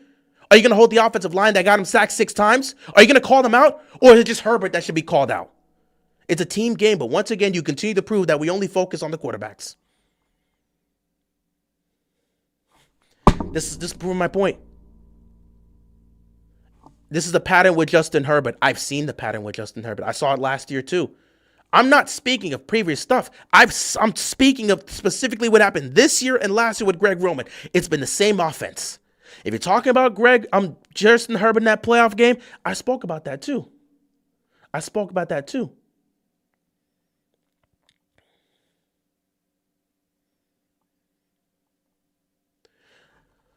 I spoke about too. This doesn't just happen. This doesn't just happen, dude. It's this been happening with Greg Roman.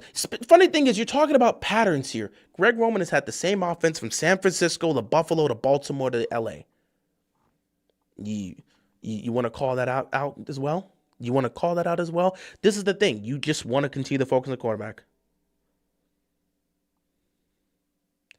All I hear is other stuff. Oh, nobody didn't get open down the field. The offensive line and coaches. So every year that's happening. I'm not talking about every year. I was talking about tonight. I didn't talk about every year.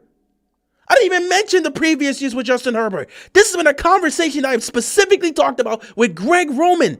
I didn't say anything about previous years. Herbert not making the playoffs in 2021 or whatever. I didn't speak on that. I've had my gripes with Justin Herbert, and I've called him out too.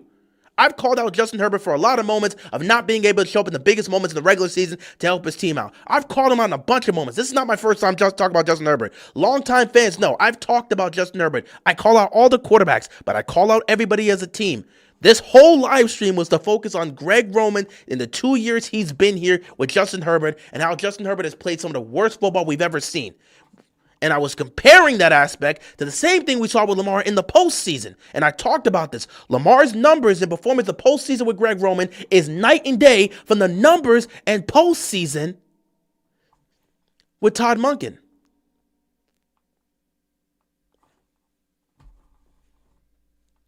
And again, you just missed the point.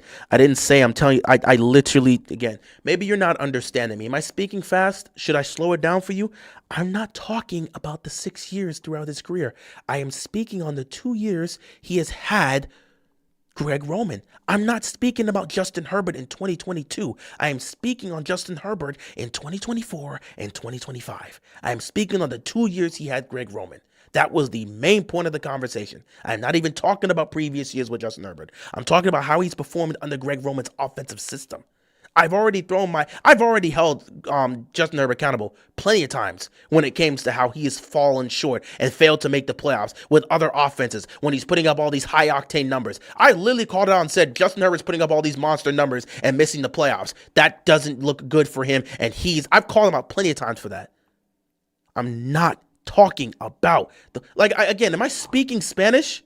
I think I clearly stated that I was speaking on the 2 years with Greg Roman. I've already called Herbert out for those previous years. I'm not here doing a dissection of Justin Herbert's career. I'm talking about how Justin Herbert has looked with Greg Roman in this offense. And I'm not the only one that's pointed this out. Charger fans are losing their minds because of this. Because once this man used to throw for 5,000 yards and showed all these great numbers, and this is how he looks. Come on, bro. Come on, bro.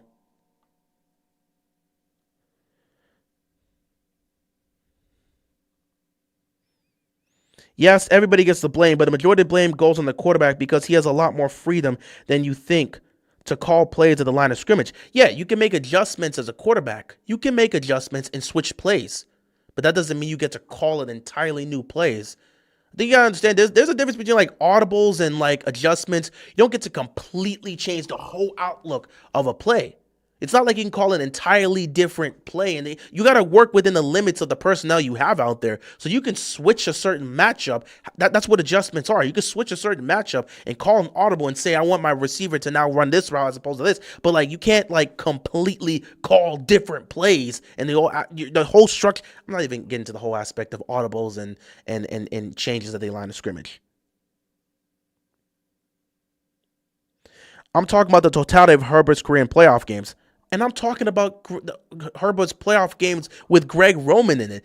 I'm not doing a dissection of Herbert's career. I already did that in previous years. I'm not here to do a dissection of his career. I'm just specifically here to focus on how he's looked under Greg Roman, which has been his very worst. This is the very worst we've seen Justin Herbert play under. Out of all the previous offensive coordinators he's had, this is the very worst we've seen. And I was speaking on the pattern we had seen with Greg Roman because we saw this here now in LA, we saw it in Baltimore, we saw it in Buffalo, and we saw it in San Francisco. There's been a clear pattern with Greg Roman as well, which I guess you've been ignoring as well. Also, Roman doesn't let him a call. Ooh! Thank you. I appreciate that. Because he never let Lamar do that as well. This is a Chargers fan right here. Left-handed. That's a Chargers fan that would know more than me. Greg Roman never lets his quarterbacks call adjustments and make adjustments. They never get to call audible or call adjustments at the line of scrimmage. Remember, people said Lamar was a gimmick quarterback that couldn't do the quarterback things because when we pointed out that Lamar could not make adjustments at the line of scrimmage because Greg Roman was allowing him to, everyone's like, well, a quarterback should be able to call audibles and make adjustments. Well, Lamar doesn't get to do that in Greg Roman's offense. And then people were like, so how can you call him a quarterback then? Because if a quarterback should be able to make adjustments at the line of scrimmage, if Greg Roman's doing that, obviously he doesn't trust Lamar Jackson to call adjustments at the line of scrimmage. That's what people were saying. That's what people were saying. And now we see post Greg Roman, Todd Monken has allowed Lamar to make those adjustments and all this other stuff. And we've seen a lot of success because of that. And Lamar's had the best numbers of his career. So I didn't even know Justin Herbert was dealing with that same thing where Greg Roman doesn't allow him to make adjustments. I wouldn't know that. That Chargers fan saying that, I wouldn't know that he wasn't letting. He's been called out for being a control freak. Yeah, dude, Greg Roman has done that. He did that in Baltimore. He did that in San Francisco. He did that in Buffalo. He never lets his quarterbacks make adjustments. Bro's got work in the morning and is defending our boy Herbert. He's honorary East Coast Chargers fan in my book. Oh yeah, it is 1 o'clock. I do have to get out of here though. I didn't realize it was 1 o'clock. I got work in the morning, so I can't afford to stay here for too long. I definitely gotta go to sleep. So I did not realize it was 1 o'clock. But I definitely gotta go. At this point, Lamar Jackson is a gimmick quarterback because he can't get his team to the AFC Championship game out of he got that what? Lamar is a gimmick quarterback because he can't get his team to the AFC Championship game out of 8 years. Yeah, this is definitely a bot. I just wasted my time. But I appreciate that. It's good testing. It's just a bot. Because he literally said the man's a gimmick quarterback because he can't get his team to the AFC Championship game out of 8 years. But then previously, he said he only got him there 1 out of 8 years. I'm done wasting my time with this guy. Nah. Gotta do surgery in 4 hours, bro. Nah, bro. I'm not even wasting my time with this guy. We done. Packed up. I'm gonna wrap this up. This man literally sat back. I'm done with him. I'm not wasting my time giving him the time of day. Man literally said previously Lamar can't be seen as a winner because he's only been to the AFC Championship game 1 time in 8 years. And then proceeds to say, oh, Lamar is a gimmick quarterback because he can't get his team to the AFC Championship game.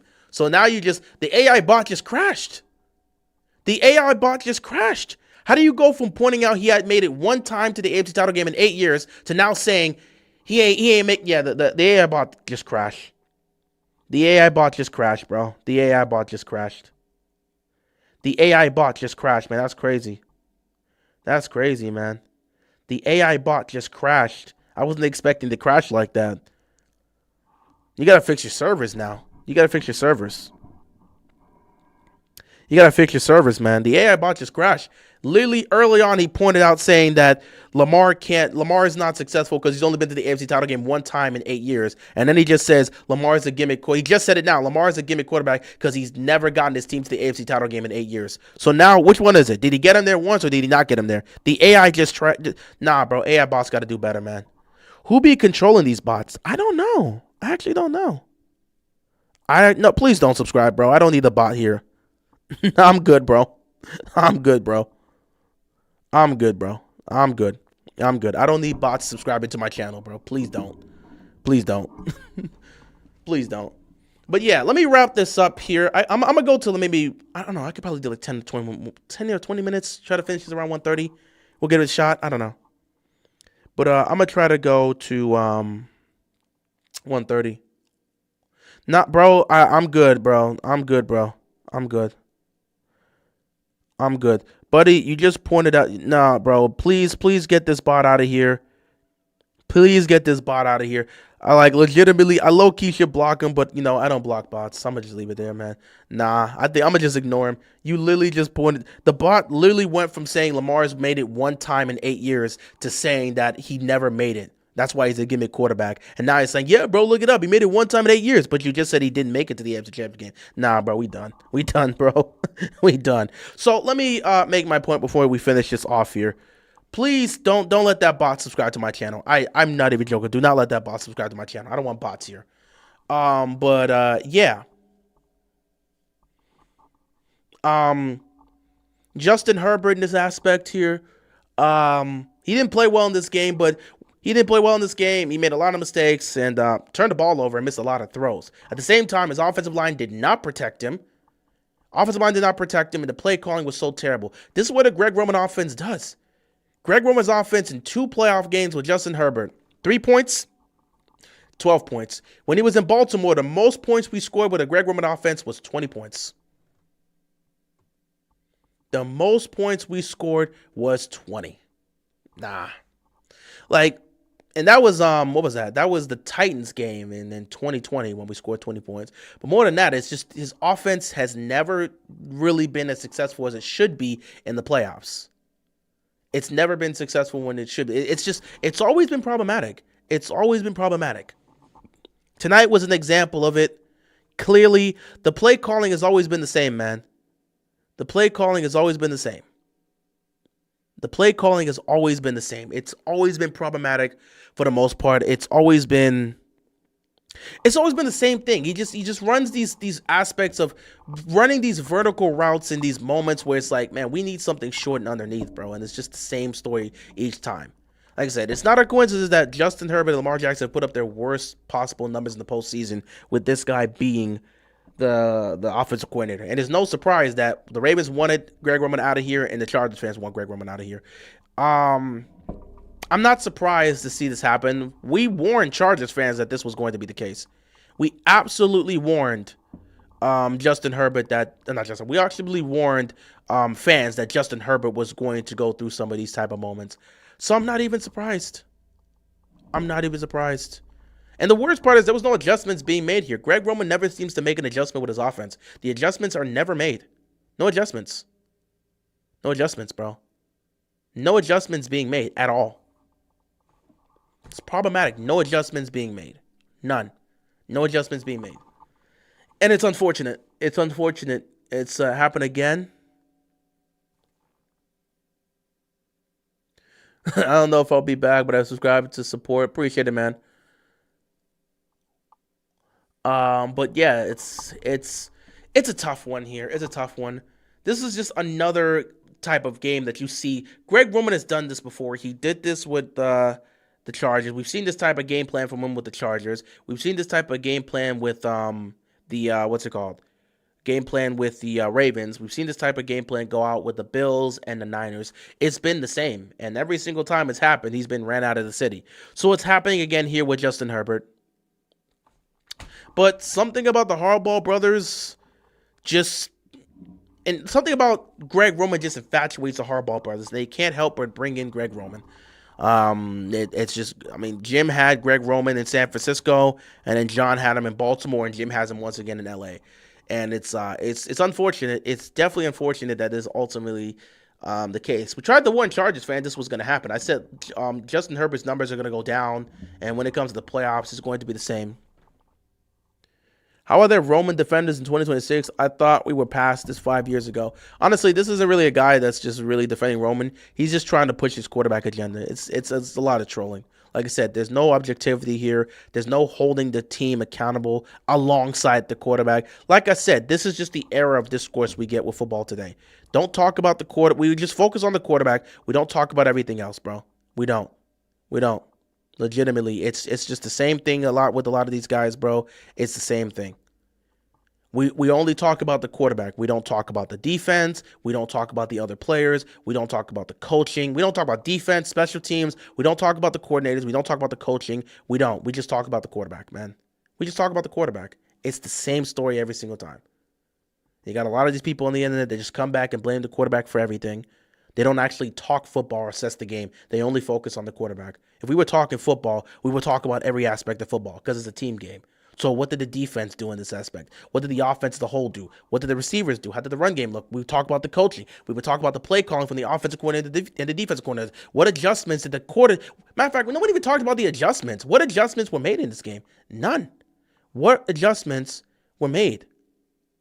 What adjustments were made? None. No adjustments were made.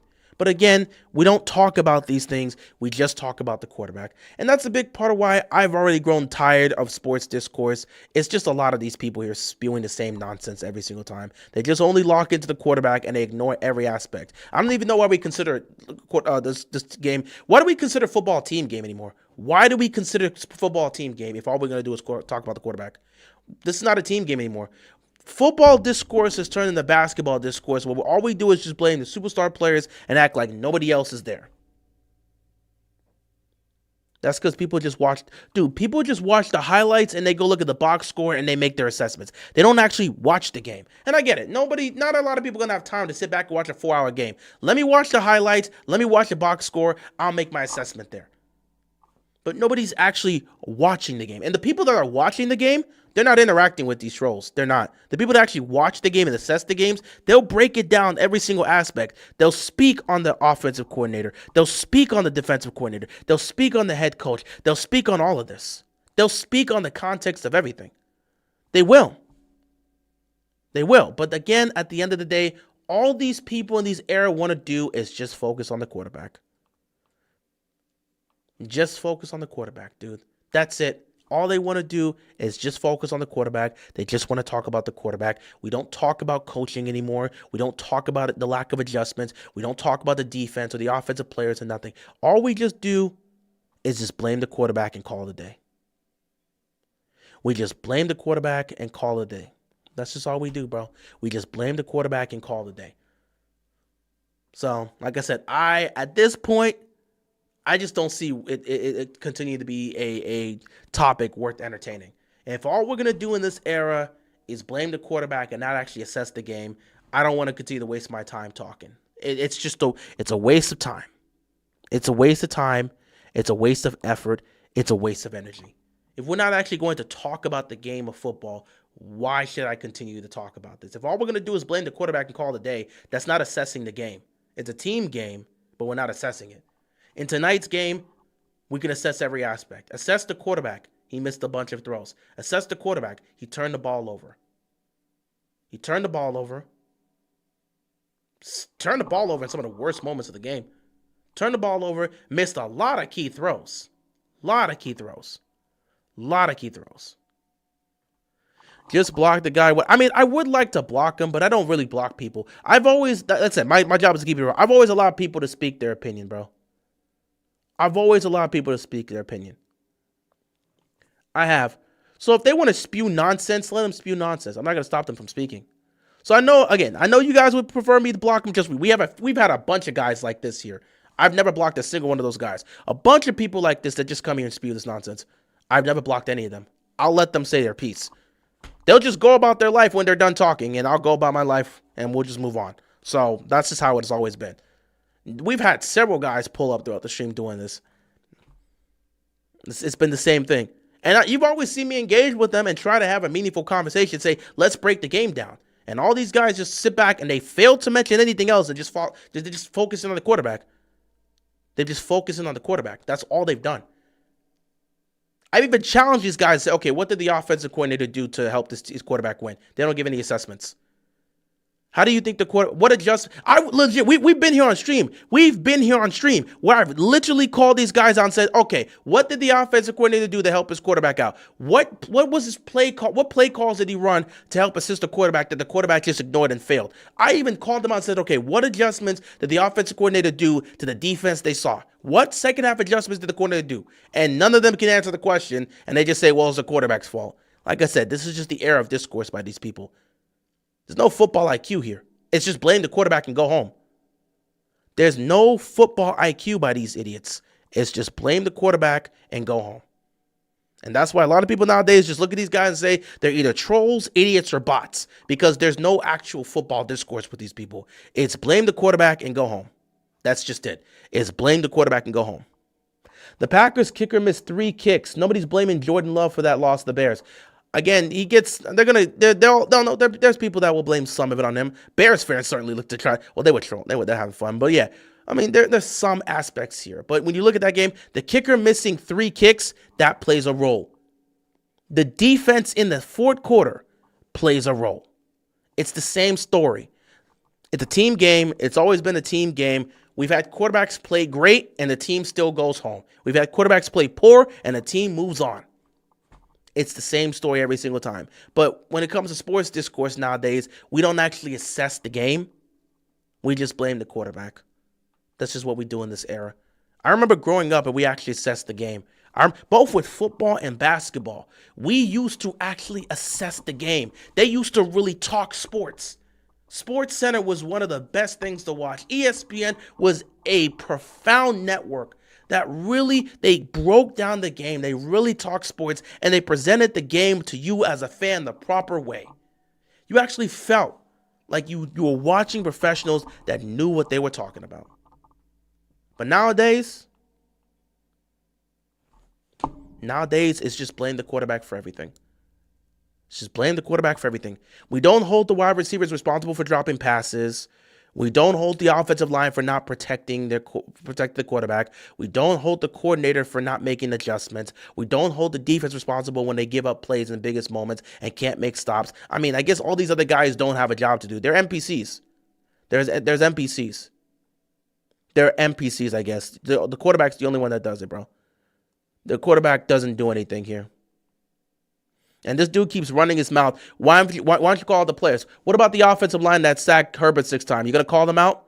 Oh, that doesn't matter because you just blame the quarterback. You want to call the receivers for not getting open? That doesn't matter because the quarterback didn't do his job, right? The quarterback is responsible for the receivers not getting open. The quarterback is responsible for the offensive line not protecting him getting sacked 6 times. The quarterback's responsible for these guys not doing it. So again, you quit blaming the coaches. You don't want to hold the players responsible. You've only talked about the quarterback. What about the offensive line that didn't protect him today?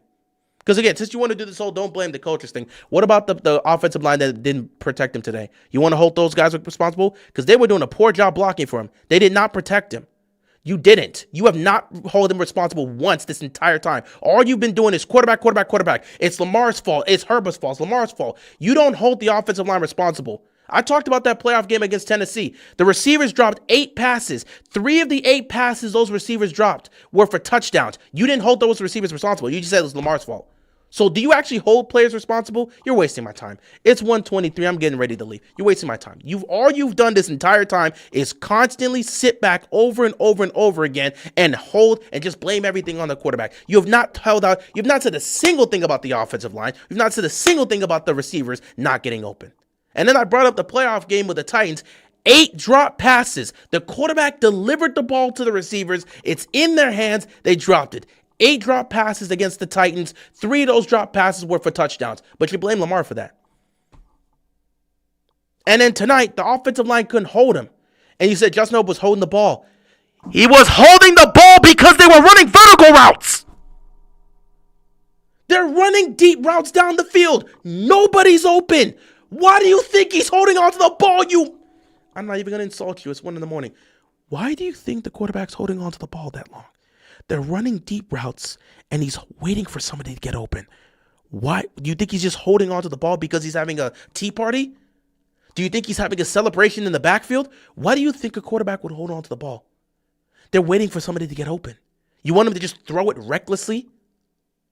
You're not using common sense. Oh my God, the guy keeps saying the same stupid response over and over again.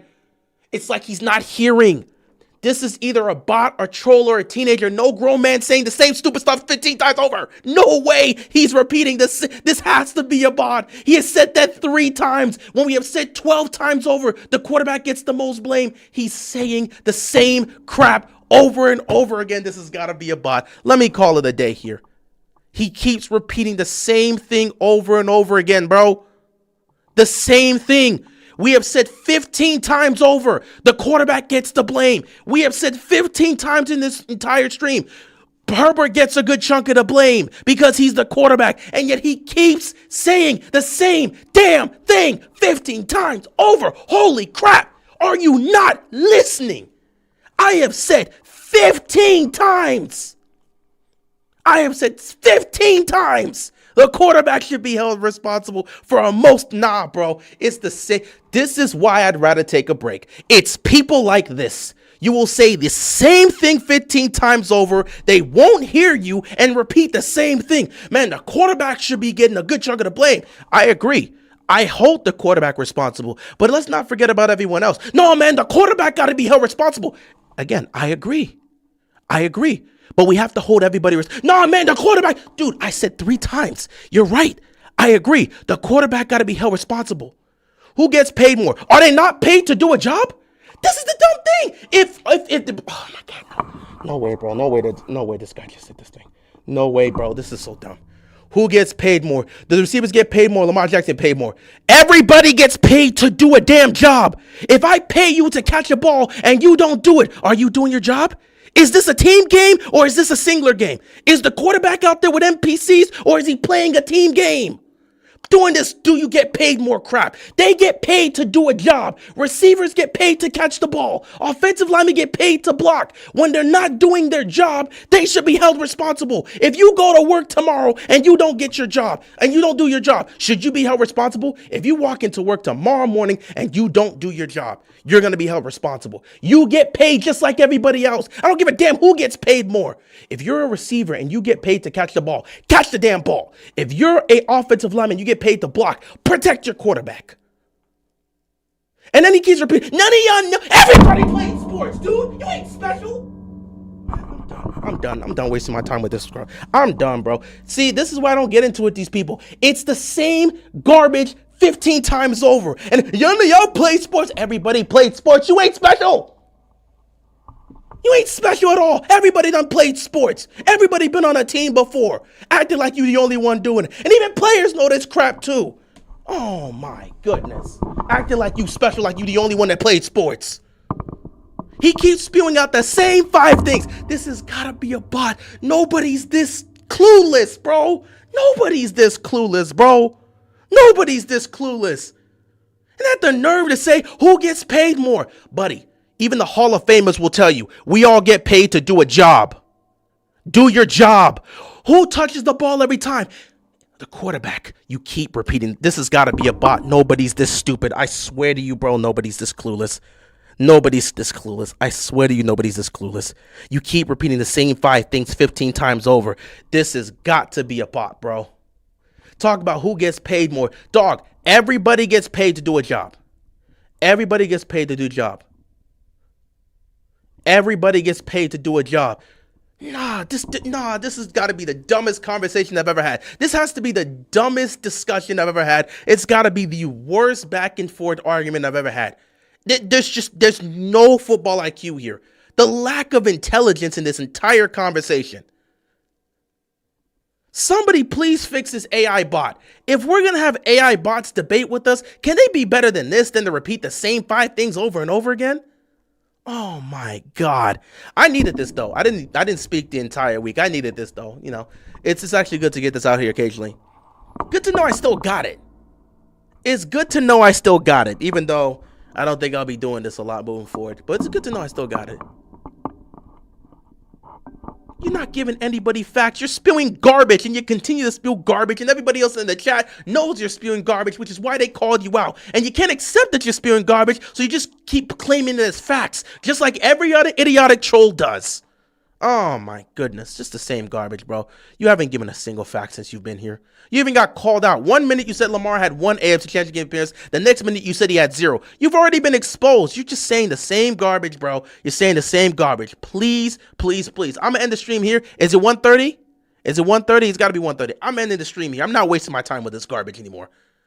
Such a low showcase of IQ. Such a low showcase of IQ, bro. This has got to be the stupidest argument I've ever had. And I've had a lot of stupid arguments back in the day.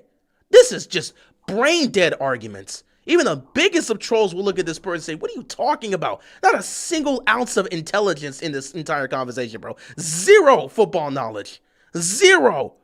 Oh my goodness. I've seen more ball knowledge from a squirrel. Holy crap. This is disgusting, bro.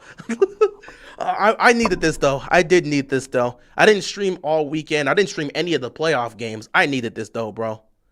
I needed this, bro. I needed this, bro. Bro, you didn't present a single excuse me, I'm about to start swearing, bro. Just disgusting. Just disgusting. Is this really modern sports fans? Exactly.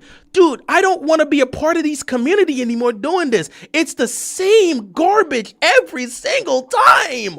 These idiots come here, say dumb things to rile you up, rage bait and troll. They say the same crap over and over again. You clearly explain your point. They ignore it as if you didn't explain. This is modern day sports discourse.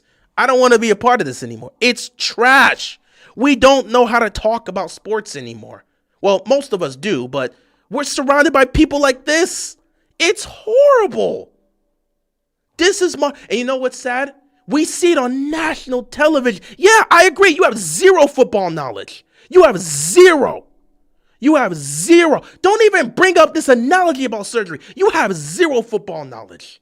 Stop wasting our time, bro. Please stop wasting our time. Please stop wasting that time. And that analogy is terrible for the situation. And it's just awful, awful, awful. Guys, this is where I gotta go. This is what I'm talking about. This is why you ain't gonna see me like this that much. I can't be doing this, man. It's garbage. Sports discourse today is so trash. It's so trash. I got 30 seconds left. I want to push this stream to 2 hours and call it a night. But sports discourse today is so garbage.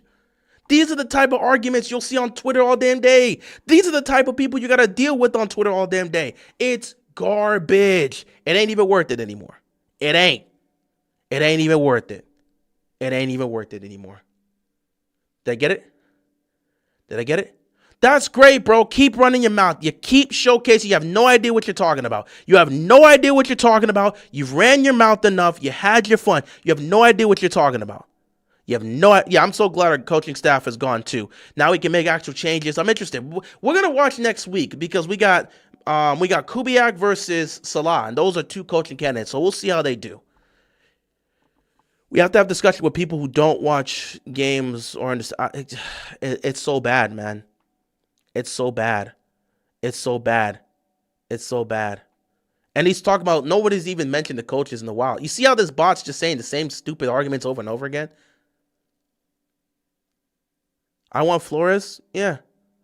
Dude, you keep spamming the same thing over and over again. It's the same garbage, bro. Listen, I want to take this time to apologize to I'm gonna leave it, everyone. I want to take this time to apologize to everybody in the stream for having to deal with this guy today. I'm sorry, bro. I'm not gonna lie. I've been thinking about this for a while. Is it possible to just wipe out all these bots? Are we too far gone? Are we too far gone? Guys, real question. Are we too far gone? Can we not get rid of this garbage? Is it over? Can we not wipe away these bots? Are we cooked? Is the internet just done? Should we just go back to the dark ages? I mean, yeah, I'm getting ready to leave, so it don't matter. I got to go to bed. I got work in the morning. It's 1:30 in the morning. I got to go to sleep. I'm not trying to be tired at work. But are we cooked? Like, are we cooked? Like, is the internet just done? Because, again, nowadays, you just run into so many bots and trolls. You can't even have legitimate conversations. It may be over. We might have to go into the dark ages. Like, we have to go into the dark ages, man. You can't have no conversations. At this point, we actually might need to, well, I don't really need mods. I could just block this guy myself. But I don't know. Maybe it might be time. Maybe that's the maturity in me. Maybe as I continue to grow, I always try to let people have their freedom of speech. Maybe I gotta start blocking people. I don't know, bro. Dude, you've posted that same comment 2 times over. Holy crap. You could go up that people don't want to hear the truth. You're right, the truth hurts. But I'll say he's posted that same comment 2 times over. This has got to be a bot. He posted that exact same comment. Holy crap. And he had the same emojis with the laughing face and the tears. This dude posted the same thing again. It's got to be a bot. We got to watch this. This whole platform is filled with bots. He's posted the same exact conversation again. Have you said anything original today? Matter of fact, let's test the bot out. People start asking this bot, "How's your day going, man? What you doing? I gotta see if this is a bot or a troll. How you doing, bro? How you doing? Today's the 12th. How was your weekend? Did you go anywhere? Did you watch any movies? Are you guys excited for the movies? Let's switch the conversation and see how things go with this bot. Maybe it's gotta just be a troll that keeps copying and pasting. Either this is a troll that's trolling or an actual bot. I want to test this out. Let's switch topics here. How you guys doing today? Are you guys actually excited for anything coming out this year? Because I feel like this is going to be a great year. Some good movies coming out. I was talking about this too. I actually haven't seen the trailers. Because Marvel put out a bunch of trailers for some stuff that I actually haven't seen it yet. How you guys feeling, man? And he's still talking. You see, he's saying the same thing he said 20 times over. Hey, Courtney, what movie are you excited to see? Courtney, what movie are you excited to see this year? Courtney Miller, what movie are you excited to see this year? What movie are you excited to see? I just want to ask you, like, let's pause on the sports talk for a second. Courtney, what movie are you excited to see this year? Any movies you want to watch? Anything you're excited about? No, what movie are you looking to watch this year? Any movie you're looking to watch? I just want to ask you a question. Any movies? Because are you an anime fan? Got any anime you want to watch? I just want to know. Like, just pause the sports for a second, just to test things out. What movie are you excited to watch this year, dude? You got any movie you're excited to watch? Are you an anime fan? Are you excited for any anime coming out? What are you looking to watch? I don't watch movies. Okay, there we go. Guys, we just tested. This is clearly a troll and not a bot. Cool. Got it. So it's a troll. It's not a bot. We just needed to test that out real quick. Hell's Paradise Season 2 is coming out this year? I did not realize that. I got to get on that. I did not realize that. It is what it is for the Eagles. They got the ring last year. They're not really complaining about it. AJ Brown's got to go. But yeah, Hell's Paradise Season 2 is coming out. I really got to catch up on that. I didn't realize that. I did not realize that. Well, I mean, I don't got to catch up on it. I know how the story goes. But I mean, like, I didn't know Season 2 was going to come out. Episode's out right now? Dang, I got to watch that. JJK, I've been catching up to as well. Yeah, I definitely got to catch up to JJK. I feel like I've missed out on some stuff there. So I definitely got to catch up to JJK.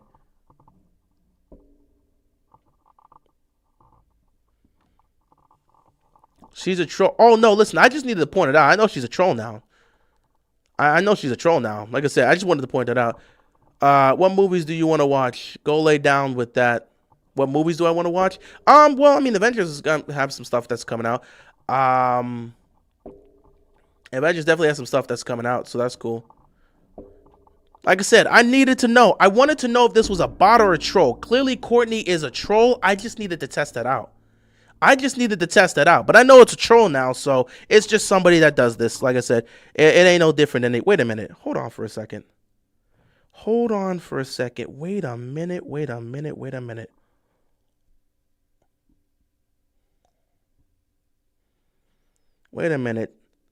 I might have picked up on this. Hold on for a second. Hold on.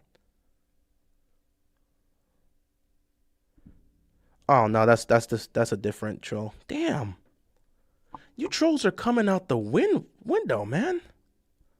Man, you trolls are coming out of everywhere, man. That's crazy. I thought you would have said. I had another troll that bothered me like the other day when I was just chilling out at night, and I gave him the time of day because I was getting ready to go to sleep because I had work that day. And that troll would not shut up. He was saying the same garbage over and over again. And I could just tell he was desperate for attention because he had no one to talk to. And I was like really wishing him the best of luck and saying, go hang out with your friends. But he was desperate for my attention. I knew he was desperate because when I finally stopped talking to him, he commented like 3 more times talking to himself. So I knew that troll was desperate. But it's the same thing here. Oh no, I got off topic because I wanted to test whether or not you were a troll or a bot. I got off topic because I wanted to know whether or not you were a troll or a bot. You answered my question in regards to movies, so I know you're not a bot. So you're just here to troll. That's all I need to know. I didn't move off to anything because I'm trying to deflect from the conversation. I just wanted to make sure you weren't a bot because you keep repeating the same responses over and over again. So that's something a bot will do. But now that I've confirmed you're not a bot, you're a troll. And you keep spamming because, man, these people got no lives. How do you have the energy to keep spamming this on people's chats at 1:39 in the morning? What's going on, George? George, good luck to your Steelers tomorrow, by the way. Best of luck against the Texans. Larry, you don't want to make a movie with Courtney, bro. Somebody doing this ain't got nothing going on in their life. Leave them be. Ain't no way at 1:30 in the morning you doing this with your life. Bro, please go do something. Please. How would I like AJ? I don't want AJ Brown as a Raven. I mean, again, I would be, again, I know he has a talent, but if he's willing to spaz out like that, he wouldn't fit in Baltimore. I could tell you for a fact. Because people got no jobs. Y'all got way too much time and energy to be doing this on the internet. You got way too much time, bro. Y'all got way too much time, bro. Please go get a hobby or do something with your life. No, you're clearly trolling. You've hit every single bullet point that a classic A troll will do. Like, nah, legitimately. Legitimately, you are trolling, bro. You're trolling. You're trolling at the highest level, and everybody knows you are clearly trolling at the highest level. I fear for Rodgers' life tomorrow. That Texas D line might end him. I think he's gonna be fine. I don't think the D line of the Texas is gonna get to Aaron Rodgers too much. Aaron Rodgers is smart enough to get the ball out of his hands quickly. He'll be sure to do that. It's only 10:40 in the West Coast. Maybe this is a West Coast person. Are you from the West Coast or the East Coast? Because it's 1:41 a.m. in the East Coast, and I couldn't imagine the East Coast person just trolling people on the internet at 1:40 in the morning. You got to have nothing going on in your life if you're doing that. These trolls need to go away. How you been feeling lately? I've been feeling good. Getting ready to leave because guys, I really have to go to sleep. I got work in the morning. I can't be here till to the wee hours in the morning trolling. I got legitimately. I can't be dealing with these trolls. I got to leave. What's happening? There's another troll again. I remember, dude, there's trolls that come up here. This is just the next troll here, man. You know, this troll will get bored and move on to another channel to troll them, and then the next troll will come. These trolls just come in and out of my chat. It is what it is. So it is what it is. It's the same thing.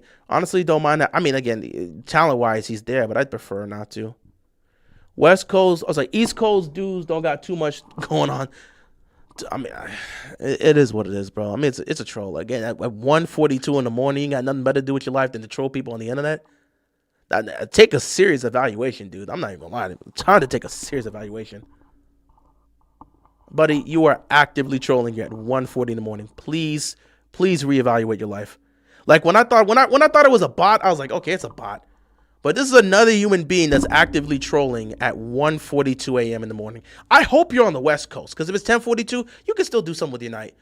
I don't know. Are you West Coast or East Coast? I just want to confirm. Do you live in the East Coast or in the West Coast? Because if you live in the East Coast, it's almost 2 in the morning. Like this is 2 in the morning for trolling is too much. If you live in the West Coast, it's 10:42 over there. I guess you still got time before your night ends. Like, gotta be. I don't know, bro. Trolling at 1:42 in the morning. I've had some trolls in my day. I've had some trolls early on in the Keeping It Real channel, but damn, at one, actually no, I think my early days with Keeping It Real, back when I used to comment on everything or see comments, I think they were trolling. To like 3 or 4 in the morning. I think back then I used to have the energy to debate with these people to like 3, 4 in the morning. That was when I was still in school. That was like 2019. But nowadays, dude, I got work. I can't be trolling people, like going back and forth with these trolls. Like, I can't be doing that, man. Dude, you're actively trolling up, bro. And a lot of stuff you said was wrong. First, you said Lamar didn't have first, you actively, and everybody caught it. 1 minute you said Lamar had 1 AFC championship, and another minute you said he's a gimmick quarterback because he's never made the AFC championship game. So you've been wrong for a lot of this. And now you've quote unquote corrected yourself. You've been wrong about a lot of things you said here. And a lot of information you said here has been actually wrong. You've been incorrect on a lot of the things. And I'm not the one that's called you out. Multiple people have called you out on the incorrect things you said here. Maybe you were typing too fast, or maybe you looked at Google and Google told you the wrong thing. Maybe you're speaking through Google, but again, some of the information you said was just wrong. Like the most clear, the generic one that was there is 1 minute you said he had 1 AFC championship appearance, and another minute you said he's a gimmick quarterback because he's never been to the AFC title game before. You clearly said 2 things that were just wrong. Nope, you said Lamar. You called Lamar a gimmick quarterback and said he's never been to the AFC title game. And then the next comment was he's only been to 1 AFC title game. You've spewed a lot of bad information. I'm not gonna lie. Some of it's been fine. No, it's the same responses. It's the same responses. 1 minute you said Lamar is not a winner because he's only been to 1 AFC championship game in 8 years. And then another minute you said Lamar is a gimmick quarterback because he's never been to an AFC title game. You said it. You said it. Yeah, you have no life because you have to get up and go to work. I don't. Because you don't do anything with your life. You're not a member of society. You just sit here and troll on the internet. And you think that makes you special. It doesn't, but you're free to think that. And unlike you, I get to wake up in the morning and go to I don't even want to tell you about my personal life. Because I don't tell you about my personal life. I don't tell you about my job. I work in sports. I don't need to tell you what I work or what I do. Like, so you're unemployed. How are we again, these are just people just flexing unemployment. Just flexing unemployment like it's habits. Like you get to go to you got no life because you got to get up to go to work tomorrow. I don't. Yeah, because you're an employee. You got nothing to do with your life. You don't work. You don't do anything. You just sit on the internet and troll. That's your life. Congrats. All you do is talk to people on the internet. You don't do anything else. That's all you got. I don't even speak on my job. By the way, I used to talk about this too. I spoke about like last year, I was working with the Commanders. So, I mean, like, I'm not working like full time with the Commanders this year. I'm actually somewhere else, but Like, I don't have to work about this. Yeah, I got to work tomorrow. Yeah, I get to go to a cool job where I got to have fun because I work in sports and I get to chill out. And it doesn't even feel like work. You have nothing going on. No, I got a lot going on because I get to go to work. In fact, I'll probably be going to let me see, what games we got this week? Because of the job I work, I got plenty of perks of things I can do. I work in sports. The funnest thing you can do is work in sports. You don't have to work a job. You know what I'm going to do? I'm going to go to work tomorrow. I'm going to be chilling out in my office with my other coworkers. We're going to be having ESPN. I don't even want to tell you these things. I'm not even supposed to be speaking on these things. I don't have to speak on these things, bro. I really don't. I'm doing the same thing. No, you're not. You spend your days trolling on the internet. You don't work. You clearly said you don't work. This is what you do with your day. You spend your time trolling people on the internet. You don't work. This is your life. You don't work. You just admitted that. So this is your life. You're not doing the same thing I'm doing. You're not. You're not. You're literally not. You're right. I do need to get some rest. You're right. I do need to get some rest. Like, this is your life, dude. You don't work. You don't do anything. You come on the internet and troll. That's what you do. No, you don't. You don't work in sports. You're just lying. You're just lying. You're just lying. No, damn well you don't work in sports. You're just lying. You're just lying just to say it. You're clearly just lying to say it. You actively said you don't work, and now all of a sudden you work in sports. I know, like, again, it's just these trolls just running their mouth. It's just these trolls going to run their mouth. It's just these trolls just running their mouths, bro. How's people flexing unemployment? It's really sad out here. It's people like this. These are the saddest people in the world you can deal with, bro. These are the saddest people you could work with, man. I'm not gonna lie, bro. These are the saddest people you could work with, bro. It's just unemployment behavior. This really is unemployment behavior. This is really unemployment behavior. This is absolutely unemployment behavior. No, you're not. No, you're not. No, you're not. You don't get paid trolling people on the internet on a live stream. You're not getting paid to do this. If you actually wanted to get paid, I hope you're actually smart enough that if you're gonna troll people on the internet, do what those trolls do on Twitter. If you were talking to me on Twitter, you'd be getting paid for this. If you were actually doing, like, saying, I get paid to do this right now, you're not getting paid doing this right now.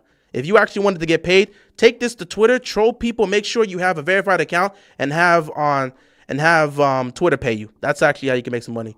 Flexing unemployment is wild. That's what they do, bro. That's what they do. That's what they do. All these dudes do is troll because they got nothing going on in their life. 9 times out of 10, this is just some teenager. 9 times out of 10, it's just some teenager. It's just some teenager running their mouth on the internet. They got nothing better to do. It's just some teenager running his mouth because he's got nothing better to do. The worst thing that can happen is for me to end this stream and now he has nothing better to do with his day. He's got nothing else to do. That's why he's here. 2 hours of being here for nothing because he's got nothing better to do. I came here to talk with my community, call it a day. He came here to troll because he's got nothing better to do with his day. And the saddest part is as soon as I exit out of this, he's going to have nothing to do. Bro on his couch eating cheesy puffs, drinking his Mountain Dew, thinking he getting played. You got nothing to do, bro. You got nothing to do. You got nothing to do, bro. Nope. I'm not sounding like a hater. You're not the first person to act like this, bro. Not sound like a hater at all. Just speaking just like you said. I'm just speaking facts. Didn't you say you don't work? You just clearly say you don't work. I'm just speaking facts, just like you. You got nothing. Like I said, bro. You just go about your night. I don't know what you're gonna do. You ain't gonna do nothing tomorrow but troll because you clearly said you don't work. I'll be at work doing my job, so I'll be having fun. But you go back to doing whatever you do. Troll, whatever you got to do to pay. Nope. Saying a narcissist. I don't think you understand what the definition of a narcissist is. Who's flexing about being unemployed? This dude here, Nicholas, this Courtney dude, because I talked about I got to go to work tomorrow. He's like, you got to go to work tomorrow. I don't. Just flex being unemployed like it was supposed to be impressive. And now he's calling me a narcissist, which clearly means you don't understand what a narcissist actually is. Like, you legitimately don't know what a narcissist is. Buddy, I'm not talking with you anymore, bro. Please, I've always said this. Let me finish this off. We have our fun. We do our thing here. It's sports, yada, yada, yada. Guys, please don't let sports... This guy is a lost cause. I can't save him. Do not let sports consume your life. Do not let it be your only identity, okay? Please... get some other hobbies, go meet people, go spend time with friends if you have some, family, loved ones, please.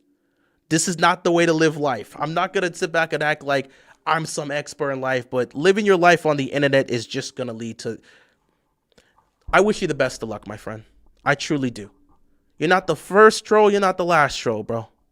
You're not the first troll, you're not the last troll. I wish you the best of luck in life, bro. I really do. If you're a teenager that's doing this, man, You got plenty of time to turn things around, bro. You got plenty of time to turn around. If you're a grown man doing this, you're a lost cause and I can't help you. I would love to say change things around, but if you're a grown man doing this, I can't help you. If you're a teenager, I always try to give advice to the next generation, man. You got plenty of time. You still got your youth with you. Please go do something else. Do not waste your time doing this, please. But if you're a grown man doing this, I can't help you. You already made your decision. You're a grown man. You make your own choices. If you're a grown man doing this, this is just your life. I can't help you. I can't. But like I said, I'm going to end things here, which is probably going to be the worst thing for Courtney. These people like him thrive off of this. You cut this off, they got nothing to do. They got nothing to do. They got nothing to do. They got nothing to do. I'm going to call him out on this now, which means he may not do this. But what are the chances? No, you don't. You don't make more money. You don't make money at all. You don't even work. You don't have a job. You don't work. You're unemployed. You don't make money. You're just lying. Just like a lot of people like to lie on the internet. But it's okay. I'm going to end things here, which is probably the worst thing for this guy because now he's going to have nothing to do. This is his only form of entertainment. It's the only thing that's going on with him. But I'm going to end things here. Though I want to leave this here. What are the chances? I'm going to call him out now so he can't do it. But if he still does it, by all means, you guys are free to check the comments. What are the chances he makes a comment after this? Like when the stream's over, you know when the stream's over and the stream gets posted, you can comment on the stream. What's the chances Courtney leaves a comment after the stream's over? Because he got nothing to do. You don't make money, bro. You don't have to lie, bro. You don't have to lie. You don't have to lie. Somebody sent Courtney a job application. George, that's crazy. That's crazy, Courtney. That's crazy, George, to say that. But, I mean, I don't know. I think this is just what he wants to do with his life. I don't think a job's going to work for him. But, yeah, what are the odds he actually comments here? Because he got nothing else to do. The worst thing that can happen is me ending this stream because he has no one to engage with, no one to talk to. He's just got to go back to silence because he's got nothing better to do. Clearly, because he spent an hour and a half wasting time here. The second I end this stream, he got nothing left to do. Now he got to go on Twitter to find somebody else, bro. Now you got to find Twitter to go find someone else to talk to, bro. But it is, bro, you don't get paid. You're just lying on the internet trying to flex just like a lot of other trolls. You don't. You're just lying, bro. You're just lying. It's okay, bro. It's okay. Nobody's buying it. Nobody's buying it. You already admitted you don't work. You already exposed yourself for this. Ain't nobody buying it. Trying to flex money you don't have is the saddest thing you can do in the world, bro. Like, it don't even matter, bro. Saddest thing you can do in the world. But yeah, I'm going to end the stream here.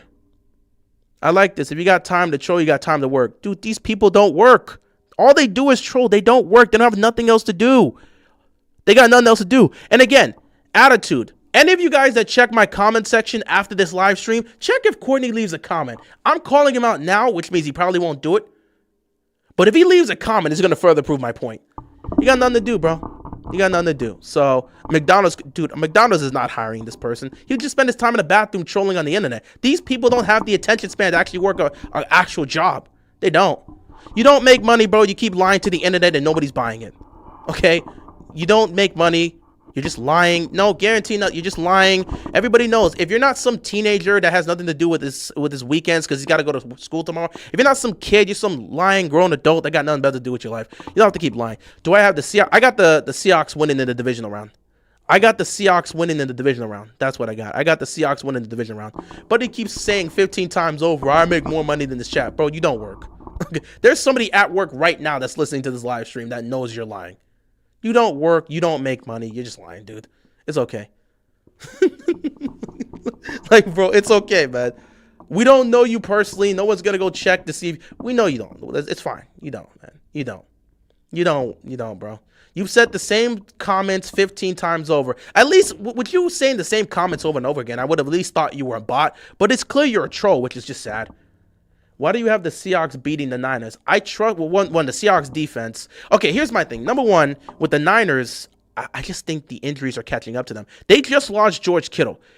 They lost George Kittle, who's a huge part of their offense. That's a main weapon. That's a main weapon. They lost George Kittle, who's a primary weapon for them. They're already banged up on defense. They've been banged up on offense, and now you lose George Kittle. To make it worse, the way Brock Purdy played today against Philadelphia was not good. He had 2 interceptions. He didn't play well enough to help that team win. It came down to the defense, and that's where the problem came in. That defense, how long can it continue to hold? Robert Salah is doing a hell of a job with that defense, but how long is that going to continue to hold? Meanwhile, Seattle has a better defense than the Niners because they have a healthier defense than the Niners. Their offense is better because it's healthier and it's been more efficient. I just like Seattle in this matchup. If the Niners pull this off, this will be one of the greatest coaching jobs of Kyle Shanahan's career. Legitimately would be one of the greatest coaching jobs of Kyle Shanahan's career. But I got the Seahawks winning this. Yeah, CMC and Purdy's all they have at this point. It's getting to a point where they're just gonna run thin. They're not gonna have much, bro. Larry, don't ask the guy how much money he don't make. He don't make money. And I'm not gonna block him. He don't make money, bro. He don't make money, bro. He don't make money. He don't make money. He don't make money. He don't make money. Gotta check it with a supervisor. Yeah, sure. Like I said, I don't have to check it with nobody. But you keep believing that. Like I said, I'm going to go to work. I'm going to go into the office. I'm going to go into work, go into my office, turn the TV on, turn it on to ESPN, and chill out. Because that's what I'm going to do. But it's okay, bro. Like I said, you ain't got nothing better to do with your day. So, unfortunately for you, Courtney, I'm so sad. I'm so sorry to do this for you. I know you got nothing else to do. This is your only form of entertainment. This is your only form of entertainment. You ain't got nothing going on. I'm so sorry about this, Courtney. I don't want to end your only form of entertainment. I know you got nothing. Go back to trolling or doing whatever you do. I know you don't work or do anything. I'm so sorry, man. I'm so sorry. I hate to end the stream because I know you got nothing better to do with your day. But I got to end the stream tonight. I'm so sorry, man. I'm sorry. Now you're going to have to go back in that radio silence with nothing better to do. You don't make money. You keep lying. I love when these people keep talking about making money. You don't make money, bro. You don't make money. You don't have to keep lying for the internet. Nobody's going to fact check you, bro. You don't make money. You keep saying the same thing 15 times over. People that actually make money don't be saying things like that. You don't make money, bro. We all know you don't. Us working folk got to rest up for tomorrow. Courtney can't relate. Bro, Courtney going to be up trying to troll somebody else. He might leave comments on this afterwards. But yeah, guys, I'm going to end things here. I'm so sorry, Courtney. I know this is the only thing that's keeping you going, bro. It's the only thing that's keeping you going. It's the only thing that's keeping you going. You got nothing better to do with your life. I'm sorry, but we've got to end things here. I'm going to end the stream here. Ladies and gentlemen, boys and girls, children of all ages, I appreciate you guys tuning in. I'll probably make a recap video after tomorrow. Legitimately, I'll probably make a recap video after tomorrow's games because I want to recap Wild Card Weekend. It's been a crazy Wild Card Weekend. So I'll make a video about that. And yeah, I don't know. Legitimately, you'll probably see me next week when we talk about would I take Kubiak or Shula? I'd probably go more Kubiak. But again, I want to see how Seattle's offense is going to look next week. Larry, don't waste your time with Courtney. Again, this is a troll. Don't waste your time with Courtney. But yeah. I'm going to end things here. I'm so sorry, Courtney. Now you got nothing to do with the rest of your night. I'm so sorry. You get back to doing whatever you were doing in your life, which was probably more trolling. You got nothing better to do with your life than troll. This is essentially what you do. But I got to end things here, man. With that being said, ladies and gentlemen, boys and girls, children of all ages, we're going to call it a night here. I appreciate you guys tuning in. Thank you so much for pulling up to this stream. Unfortunately, Courtney's going to have nothing left to do with this life once we end this stream. And he's going to keep trolling because he ain't got nothing else to do with his day. I wish you the best of luck in life, pal. I hope you get past this trolling stage of your life, and I hope you look to get into other hobbies and actually do something in life. I would just doing this over and over and again, it's just the same thing. I truly wish you the best of luck in life, but it just seems like people like you, I don't think we can save trolls. I think this is what they just want to do. If that's what you want to do for the rest of your life, when you become an old man, you just look back at all this trolling, by all means, that's just your life, bro.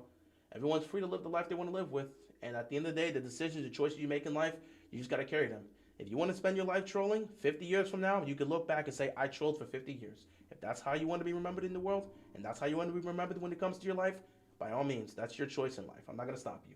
But I got to go to sleep. I appreciate everybody tuning in. Thank you so much for watching. And with that being said, we are going to end things here. I will see you guys later. Be sure to stay safe. And peace out. See you later, everybody.